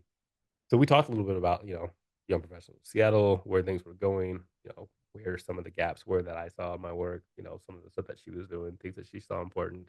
Um, Great human being, and that let's just stay connected and see how things worked out. He ended up showing up to a young professionals event, panel discussion with an executive on mentorship or something like that. He introduced me to Dre. Dre had this concept for kind of a staffing model. I was very much tied to sports. Really, the concept was connecting, uh, meeting people where they were, right? Connecting them with resources by meeting them where they were, which was a great idea. So, long story short, I ended up kind of joining as more of an advisor of the organization of the company. And then realized, like, for me, there were so many parallels with the stuff that I was already doing, the things that I cared about, the work that we were doing with communities, that we all just kind of started like working across organizations, and the organizations kind of ended up blending together, right? So that's really how I got into the work with Access to. Again, like my work isn't done in recruiting, but like in kind of coming on as an advisor, really understanding what that business looked like, right? And this was, you know, while I was doing consulting and advising and that with clients, um, you know, consistently. So, I walked into that situation with my kind of consulting advisory lens on, where I was like, I really need to understand this market, who's your target client, what are their needs, what is your existing operating model, what's the most or more effective operating model, right? So like took quite a bit of work. Silver lining of COVID and the lockdown is that, like, I got to really focus on that business, because was I met Ray and was kind of invited on as an advisor, partner of that company 2019. So everything shut down shortly thereafter. Well, I got to have kind of a laser focus on the world of helping companies become diverse, how to be able to build that business model out effectively. So that's a lot of the work that we did. We spent time doing, and like I like to say, like, I mean, we were a fully operating business, and currently are, but like a lot of the work that we were doing, I think through the pandemic, and even coming out of it, for me, I think it was a lot of like testing. pushing buttons, pulling levers, seeing what works best, like how to communicate best with companies. You know, that market is entirely dynamic. There are periods of time where everybody's looking to hire, and there are periods of times where people are laying people off. Right? Like, how do you create a sustainable business in that industry that can survive like peaks and valleys? Right? Were things I was really curious about, and definitely got to go through a lot of those. From 2020 forward. Um, but yeah, I mean, it's that's how I got involved. So, same question for YP communities. Yeah. Like, how they got started, where your focus is now, what you see as a future vision for YP community? Started because my background is in law, and I thought I wanted to be an attorney until turned into a full time job and realized that like that's not at all what I wanted to do with my time in my life. Was relatively young when I came to that realization and was told I needed to go find out a way to network. I was like, what the fuck does that mean? Like, who network with who? Like what? So I true story, Googled networking in Seattle. And there were some groups that popped up that were very specific to industry, or there were some groups that popped up that had a cost associated with it. Didn't really seem like anything that I really wanted to do, right? Like I think I told you even before this started that I'm kind of like I'm an antisocial extrovert. There's part of me that like I can be very talkative. I can talk for hours with somebody about the right topics, but there's a bit of anxiety sometimes when it comes time to like go inject myself into a room full of people that are energetic and want your attention. So trying to figure out, okay, what does networking look like? What does it mean?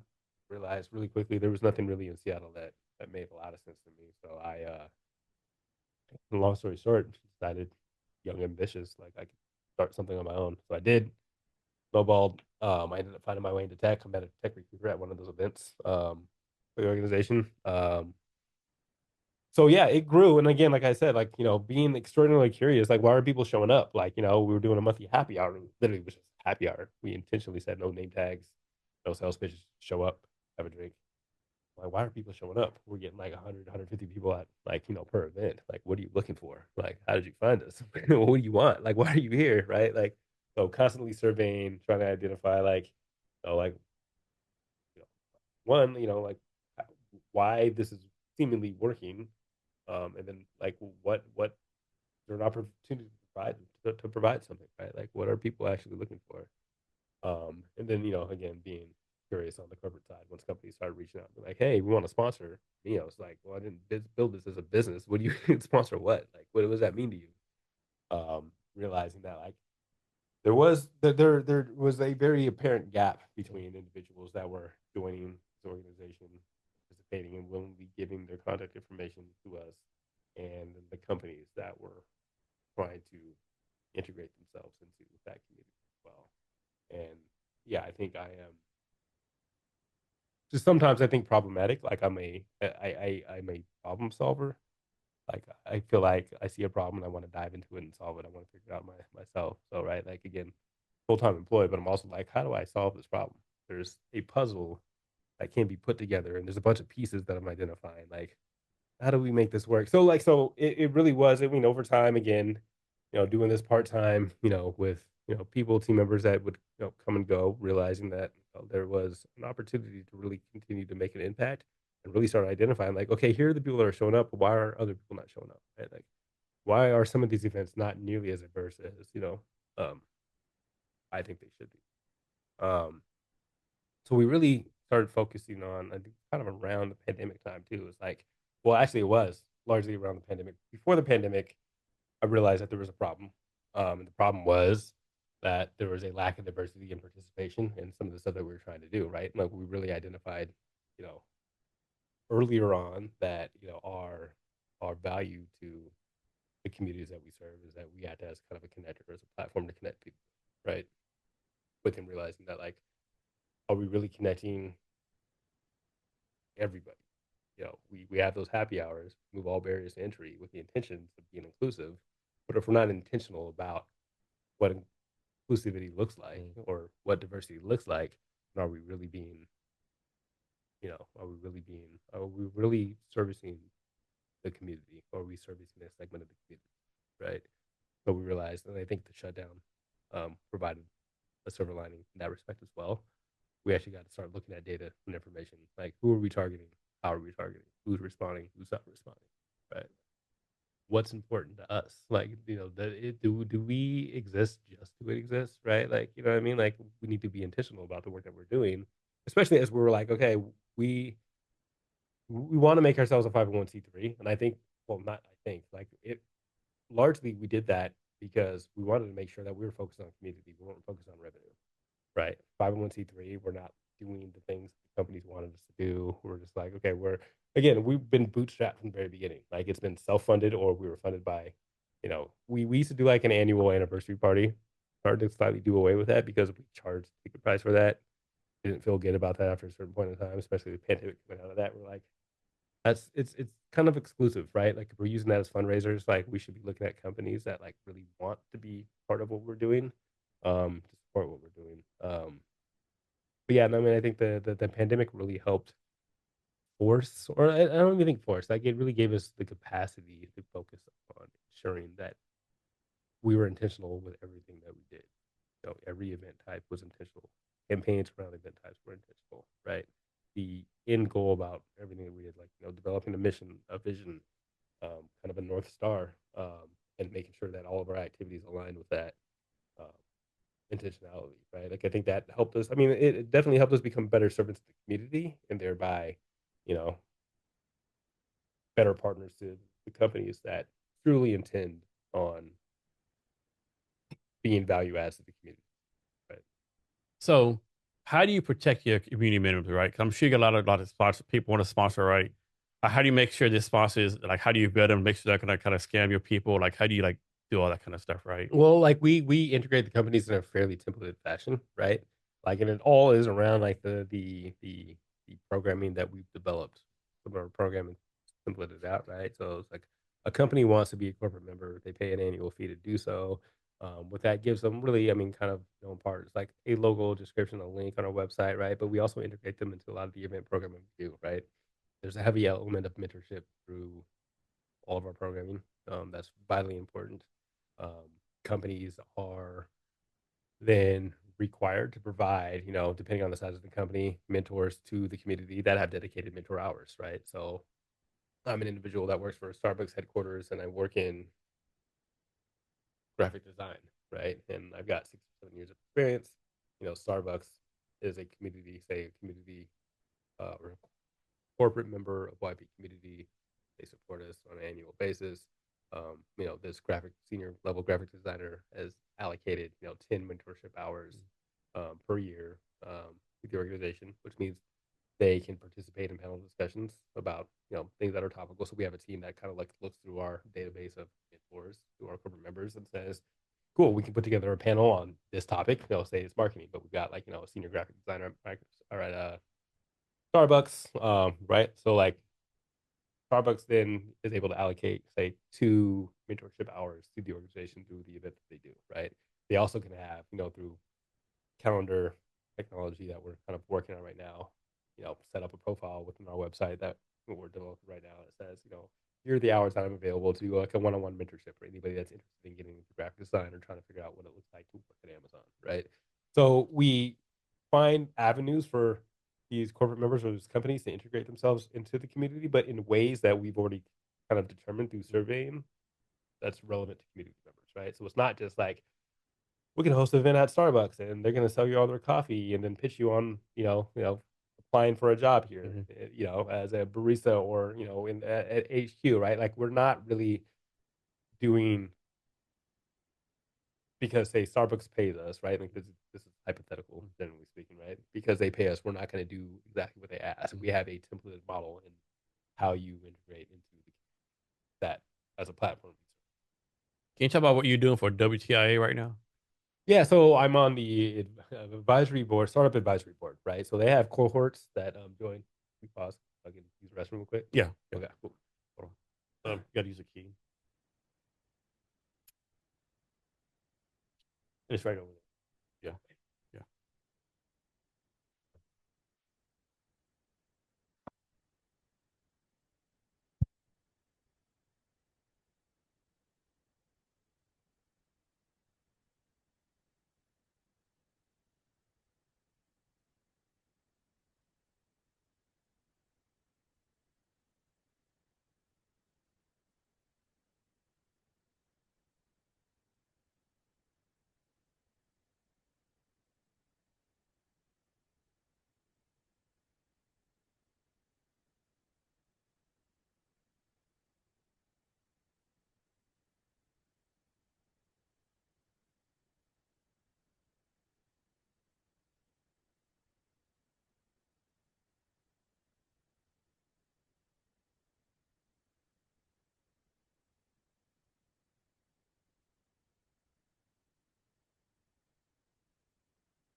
Appreciate it. So WTIA, WTIA, yeah. So advisory board, startup advisory board for them. I joined 2020, I believe, 2021. So WTIA, Washington Technology Industry Association. Um, they host cohorts of startups that go through um, these sessions. Effectively, connect them with tools, resources, you know, advice, opportunities to be able to kind of pitch their business, right? Like going through a lot of the activities that startups are going to need in order to, find funding and move their company level, right? So, I mean, we do kind of startup assessments, right? So, like, once companies apply, we go through, like, assess, I guess where they stand, a couple of metrics that we use to take a look at them, and then once they go through the um, cohort is identified, we step in, listen to pitches, kind of assume these areas of, I guess, expertise, and can kind of step in as advisors, provide advice, right? Like WTI also hosts workshops for a lot of these startups, right? So, if I'm a, expert in marketing or revenue strategy, then I have the ability, or sometimes I can be tapped to host a workshop for, some of these companies, or step in and provide advice, right? There's a, cohort member or cohort graduate that's, needs some help in, a campaign that they're looking to launch. I can get an email that says, "Hey, Ahmad, you mind setting aside some time to kind of talk to this founder or this company or this, this team about some of these initiatives and maybe provide advice," right? So it's still, it is an avenue for me, um, you know, into the tech space in Washington, right? Like it's heavily Seattle centric, but they're doing a lot of work to make sure that, they're accessible, say in at least Eastern Washington, right? Because it is Washington Technology Industry yeah, Association, right? yeah, not Not just Seattle, Seattle, yeah, right? yeah. So yeah, like I've been involved for quite a bit. I think I kind of like it's almost like I'm on reserve of for if there's a need, falls kind of within my wheelhouse. So what's your take on this, right? So it's like in Seattle, there's WTIA startup Seattle Startup Grind coming back up, Founders Live, New Tech Northwest, Founders Institute, Startup 425, Startup Haven. There's all these Washington Startup Hall. There's all these startup organizations, but it's like none of them like really collaborate. It's like all they're solid, right?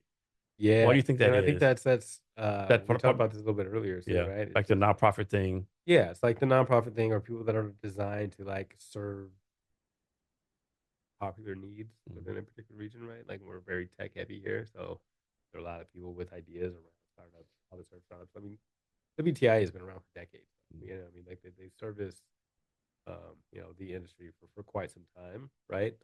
Not to say that, well, not here to judge the importance or value of any of these organizations to the community necessarily, right? But like, I mean, I think, and I say this often, like really mean it. There's way more competition than necessary, in not just the startup space, but just these spaces in general, right? But, there is where we live in a capitalistic market, where you have a business like ideally the cream rises to the crop, right? Like you got the strongest business model, right, and it forces you to continue to innovate. Um, but yeah, I mean, there is a lot of competition. I've seen and I've heard, anecdotally, of course, that like the space can be confusing for somebody that's looking for the resources. Like, what's going on? Like, there's 3 events tonight that are all kind of focused on tech, but like none of these organizations that are hosting the events are talking to each other, right? There's been a lot of people within the community that are trying to somehow solve for that. Like, seen several iterations of this tech community calendar, so everybody knows what's going on with each other. That have or like Slack channels that have been developed around that, so we can make sure that we're working together. But like that those are they always seem to be short lived. I don't know. We'll see. That's But not. I think it's crazy too. Like Of course, the weather in Seattle from like we'll say November to February is not the best, right? Sure. But it's like in Seattle taking me, everyone like crams their tech events in the summer events, right? You have like a year events in like 2 or 3 months period, and then the rest of the months like nothing goes on, you I know. know. I mean, that's especially. I mean, for one, like events are hard to do. Like, it's not a really a People don't sustainable realize that thing. too. Like events don't happen. It's like No, there's a lot of shit goes a into it. lot that goes into an event. It's not Like, easy to do an event. yeah, no, the amount of time, oftentimes money that goes into it, right? And like, for what's the impact, right? Mhm. Like, I find a lot with people that are like coordinator running events, like I've got energy to do this event because I have an idea, and then they do the event, and they have no idea what to do post event, Yeah, right? Like, how to like further that take idea, advantage of well, yeah, everything. what is the value to you of hosting the event other than just being an event host, Mhm. right? So it's like, I feel like a lot of that stuff seems very like it all seems fragmented, right? Like disjointed from, it's a bunch of like just floating disjointed events and event Yeah. organizations, or organizations that are hosting events. And oftentimes they're not designed around calendar. They're designed around personal convenience or Yeah. personal initiative, right? Yeah. So sometimes it's like, oh, summertime, I've got a whole bunch of energy. I should host an event now, right? Like, I mean, yeah, I don't know, and like I don't. It's not, it's not to say that people should stop just hosting events. Host, like, do what you want, right? But that reality does create some confusion around those that are just trying to understand the industry or introduce themselves to the startup industry, or I'm an entrepreneur that wants to network here. I just don't know where to start, right? Like, that's not just a Seattle thing. Again, Seattle is a very tech centric city, Mhm. so you're going to see a lot of tech focused stuff happening here, right? But it's noisy. It's going to be noisy. You know what I mean? Like, and I think the alternative is like there's like a centralized tech hub that dictates what happens when and where, and like I don't know if we necessarily want that to happen, Mhm. right? But um, no, it's like I don't know. I don't I have a hard time saying that I'm an insider, right? So I say, like, from the outside looking in, it's always been entertaining, but like I'm very much, I guess, part of the tech space in Seattle still. And even to me, it seems it can be very muddy and noisy, you know. So, Ahmad, is there anything I should ask you that I didn't, or anything else you want to talk about? I don't know. I can talk forever about whatever, but yeah, I don't know. Um, no, I think that's it. I mean, the YP communities. I should talk maybe even a little bit more about that. Like, that is where I'm spending probably 95% of my time now. Right, is focused on establishing a scalable model for the organization to be able to sustain, right? And a lot of that really is creating the revenue model while ensuring there's intentionality around the community members that we serve. So right now, we're actually undergoing a pretty significant market research project. We've got it's credible to me right now, but right now we've got a team of about close to 50 full-time, part-time, volunteer, intern, interns working in various divisions of the organization and team. We have a team really of interns that are and they're all grad students, or they've recently graduated from master's programs across the U.S. Um, Focus is around data science, data analytics, financial analysis. So a pretty extensive research project with about 20 of these individuals across the U.S. on really kind of like the one, identifying who the community members are, what their needs are, who the community members are that, like, are maybe missed or marginalized, identifying the corporate landscape, right? Like, what companies exist within communities, what companies are servicing the communities, and what challenges the companies are having, identifying trends in the hiring market. I- Really important work for our organization, but also important work for a lot of the organizations that are or companies that are intending to serve um, the communities. And I serve, I mean, if they're selling a product, if they're hiring, like if they're operating within those areas, they need to have an understanding of who exists there, and what the needs are. So I'm really excited about the work. I mean, it's exhausting. I've been interviewing and onboarding constantly. Feels like daily. Which again, it's good. Met some, like, really smart and talented individuals along the way. And it's also really encouraging to meet this many people that are really passionate about like the mission and vision of our organization and wanting to contribute and participate in this. Out of this work, we're actually uh, maybe too soon to announce, but we're also like developing a bit of a program, more so, to be able to recruit individuals to give them hands-on training, upskilling, and education certification in various industry things, right? Like be able to kind of like do work, mission-driven work, but also be able to introduce them through the end of this program to companies that are looking to hire. It's fairly new, but it really is just like it's a layer that we put on top of the work that we're already doing, anyways. It really is kind of an additive to the individuals that are participating as interns that we can really connect them to opportunities to jobs. Um, but yeah, it's exciting work. It's exhausting, but for the right reasons. Because it's stuff that like I want to continue to contribute to, right? So like I spend more time doing this work than I would in a typical 9 to 5, or even in like you know the role of a entrepreneur running a business, right? Like this is you know weekends, nights, you know get to go to sleep, pull out my laptop and do some more stuff. It's because stuff that I'm passionate about. So exciting. So, Mark, can you give us your social media so people can reach out to you, Yeah, or any other way you want people to reach out to I you? mean, I think LinkedIn is my preferred way to like connect to me. Like, as much work as I do in marketing, like I don't touch my personal accounts. Mhm. But LinkedIn is the best place to reach out to me.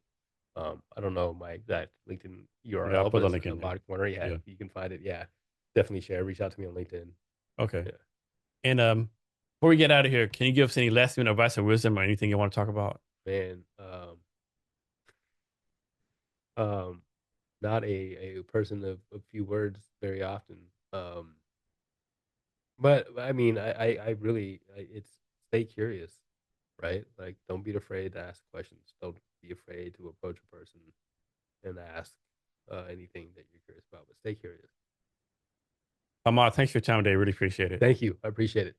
And to our listeners, thank you for your time as well. And remember to be great every day.